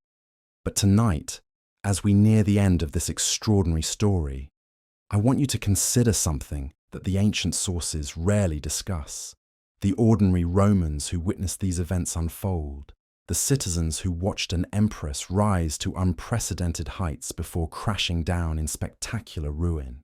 Picture a shopkeeper in the Suburra, Rome's crowded working-class district, hearing whispers about the empress's latest scandal while measuring grain for customers. Imagine a soldier stationed along Hadrian's Wall, receiving garbled reports about palace intrigue that seemed as distant as mythology, yet somehow affected the very legitimacy of the orders he followed. Think about a provincial governor's wife in Gaul, wondering whether Messalina's example meant she too could claim greater authority in her husband's administration, or whether the empress's fate proved that such ambitions were inherently dangerous. These ordinary people, whose names history never recorded, were nonetheless participants in the great drama that Messalina's life represented. They lived through a period when the fundamental assumptions about gender, power, and imperial authority were challenged more directly than ever before in Roman history. Their reactions, their conversations, their private thoughts about what they witnessed would shape Roman culture for generations, even though no historian bothered to document their perspectives. The baker who supplied bread to the palace servants heard stories that never reached official chronicles. The seamstress who repaired tunics for Praetorian guards learned details about imperial security that revealed just how dangerous the situation had become. The teachers who instructed the children of senators absorbed their students' innocent repetitions of conversations overheard in wealthy households, gaining insights into how Rome's elite really viewed their empress's unprecedented behavior. What emerges from these forgotten voices is a picture of a society in genuine uncertainty about what kind of future they were witnessing being born. Messalina's career had shown that a woman could govern effectively, that traditional gender roles might be more flexible than anyone had previously imagined, that the empire itself could function under arrangements that would have been unthinkable to their ancestors. But her downfall demonstrated with equal clarity that such innovations carried enormous risks, that pushing too far beyond established boundaries could destroy even the most powerful individuals. This tension between possibility and danger created a kind of collective anxiety that permeated Roman society during her final months. Citizens found themselves caught between admiration for her achievements and fear of where her ambitions might ultimately lead. They recognized her intelligence and effectiveness, while questioning whether such qualities in a woman might somehow threaten the natural order that had sustained their civilization for centuries. The psychological impact of this uncertainty cannot be overstated. Romans prided themselves on living in a rational, ordered society where laws and traditions provided clear guidance for behavior. Messalina's career had introduced an element of unpredictability that made everyone, from senators to slaves, wonder whether the rules they had always followed might suddenly change without warning. Her ability to eliminate enemies, reward supporters, and reshape policies according to her personal judgment created an atmosphere where traditional protection seemed inadequate, and familiar relationships carried new dangers. This social tension reached its peak during the weeks leading up to her wedding to Silius, when even common citizens could sense that something unprecedented was building. Market conversations carried an undercurrent of nervous excitement, as if people were watching a magnificent building being constructed on a foundation they suspected might not be strong enough to support it. Everyone wanted to witness history in the making, but few were confident about what kind of history they were actually seeing unfold. The wedding itself became a test case for Roman society's capacity to absorb revolutionary change. Those who attended weren't just witnessing a marriage ceremony, they were participating in an experiment to determine whether Roman civilization could expand to accommodate entirely new forms of relationship and authority. The guest list represented a cross-section of imperial society, from ancient senatorial families to newly wealthy merchants, from traditional religious authorities to innovative legal scholars who saw in Messalina's actions the seeds of beneficial reforms. But the very audacity of what they were witnessing also created its own opposition. For every Roman who saw potential in Messalina's innovations, another saw threat to everything they valued about their way of life. Traditional families worried about the example she was setting for their daughters. Conservative religious leaders feared that her violations of marriage law would anger the gods and bring divine punishment upon the entire empire. Military commanders questioned whether they could maintain discipline among troops who might begin to wonder whether all established authorities were equally subject to challenge and overthrow. This polarization of opinion created fault lines that ran through every level of Roman society. Households divided between those who admired the Empress's boldness and those who condemned her recklessness. Business partnerships strained under disagreements about whether her policies helped or hurt their interests. Even religious communities split between progressive voices who saw divine inspiration in her rise and traditionalists who interpreted her success as a test of their faith in established values. The resolution of these tensions through Messalina's execution provided a kind of collective relief, but it was relief tinged with genuine regret for possibilities that would never be explored.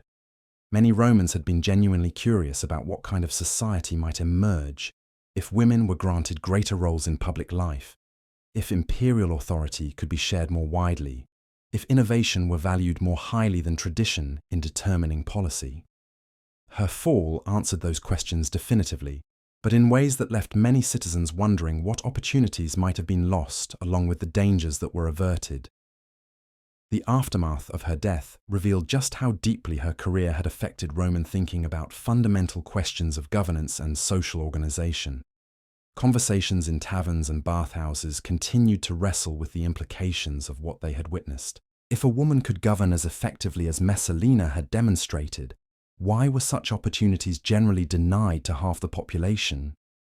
If traditional marriage law could be violated so flagrantly by someone of sufficient power, what did that say about the supposed sacred nature of such institutions? If the emperor himself could be deceived and manipulated so thoroughly by his own wife, how could ordinary citizens trust that their leaders possessed the wisdom necessary to govern effectively? These questions had no easy answers, and their persistence in popular discourse showed that Messalina's impact extended far beyond the immediate political crisis she had created. She had introduced ideas into Roman public consciousness that would continue to influence thought and behavior long after her physical destruction. The woman who had been executed for threatening imperial stability had nonetheless succeeded in expanding the range of possibilities that Romans could imagine for their future development. Perhaps most significantly, her career had demonstrated that exceptional individuals could emerge from unexpected quarters and achieve things that had previously seemed impossible. This realization was both inspiring and terrifying for ordinary citizens, who had been raised to believe that social positions were fixed by birth, tradition, and divine will. If someone like Messalina could rise from relative obscurity to effective co-rule of the known world, what did that say about the potential that might lie dormant in anyone who possessed sufficient ambition and opportunity? This democratization of imperial possibility created new anxieties alongside new hopes. Parents found themselves wondering whether they should encourage their children to aim higher than previous generations had thought appropriate. Teachers debated whether educational curricula should be expanded to prepare students for roles that might not have existed when their own training was designed.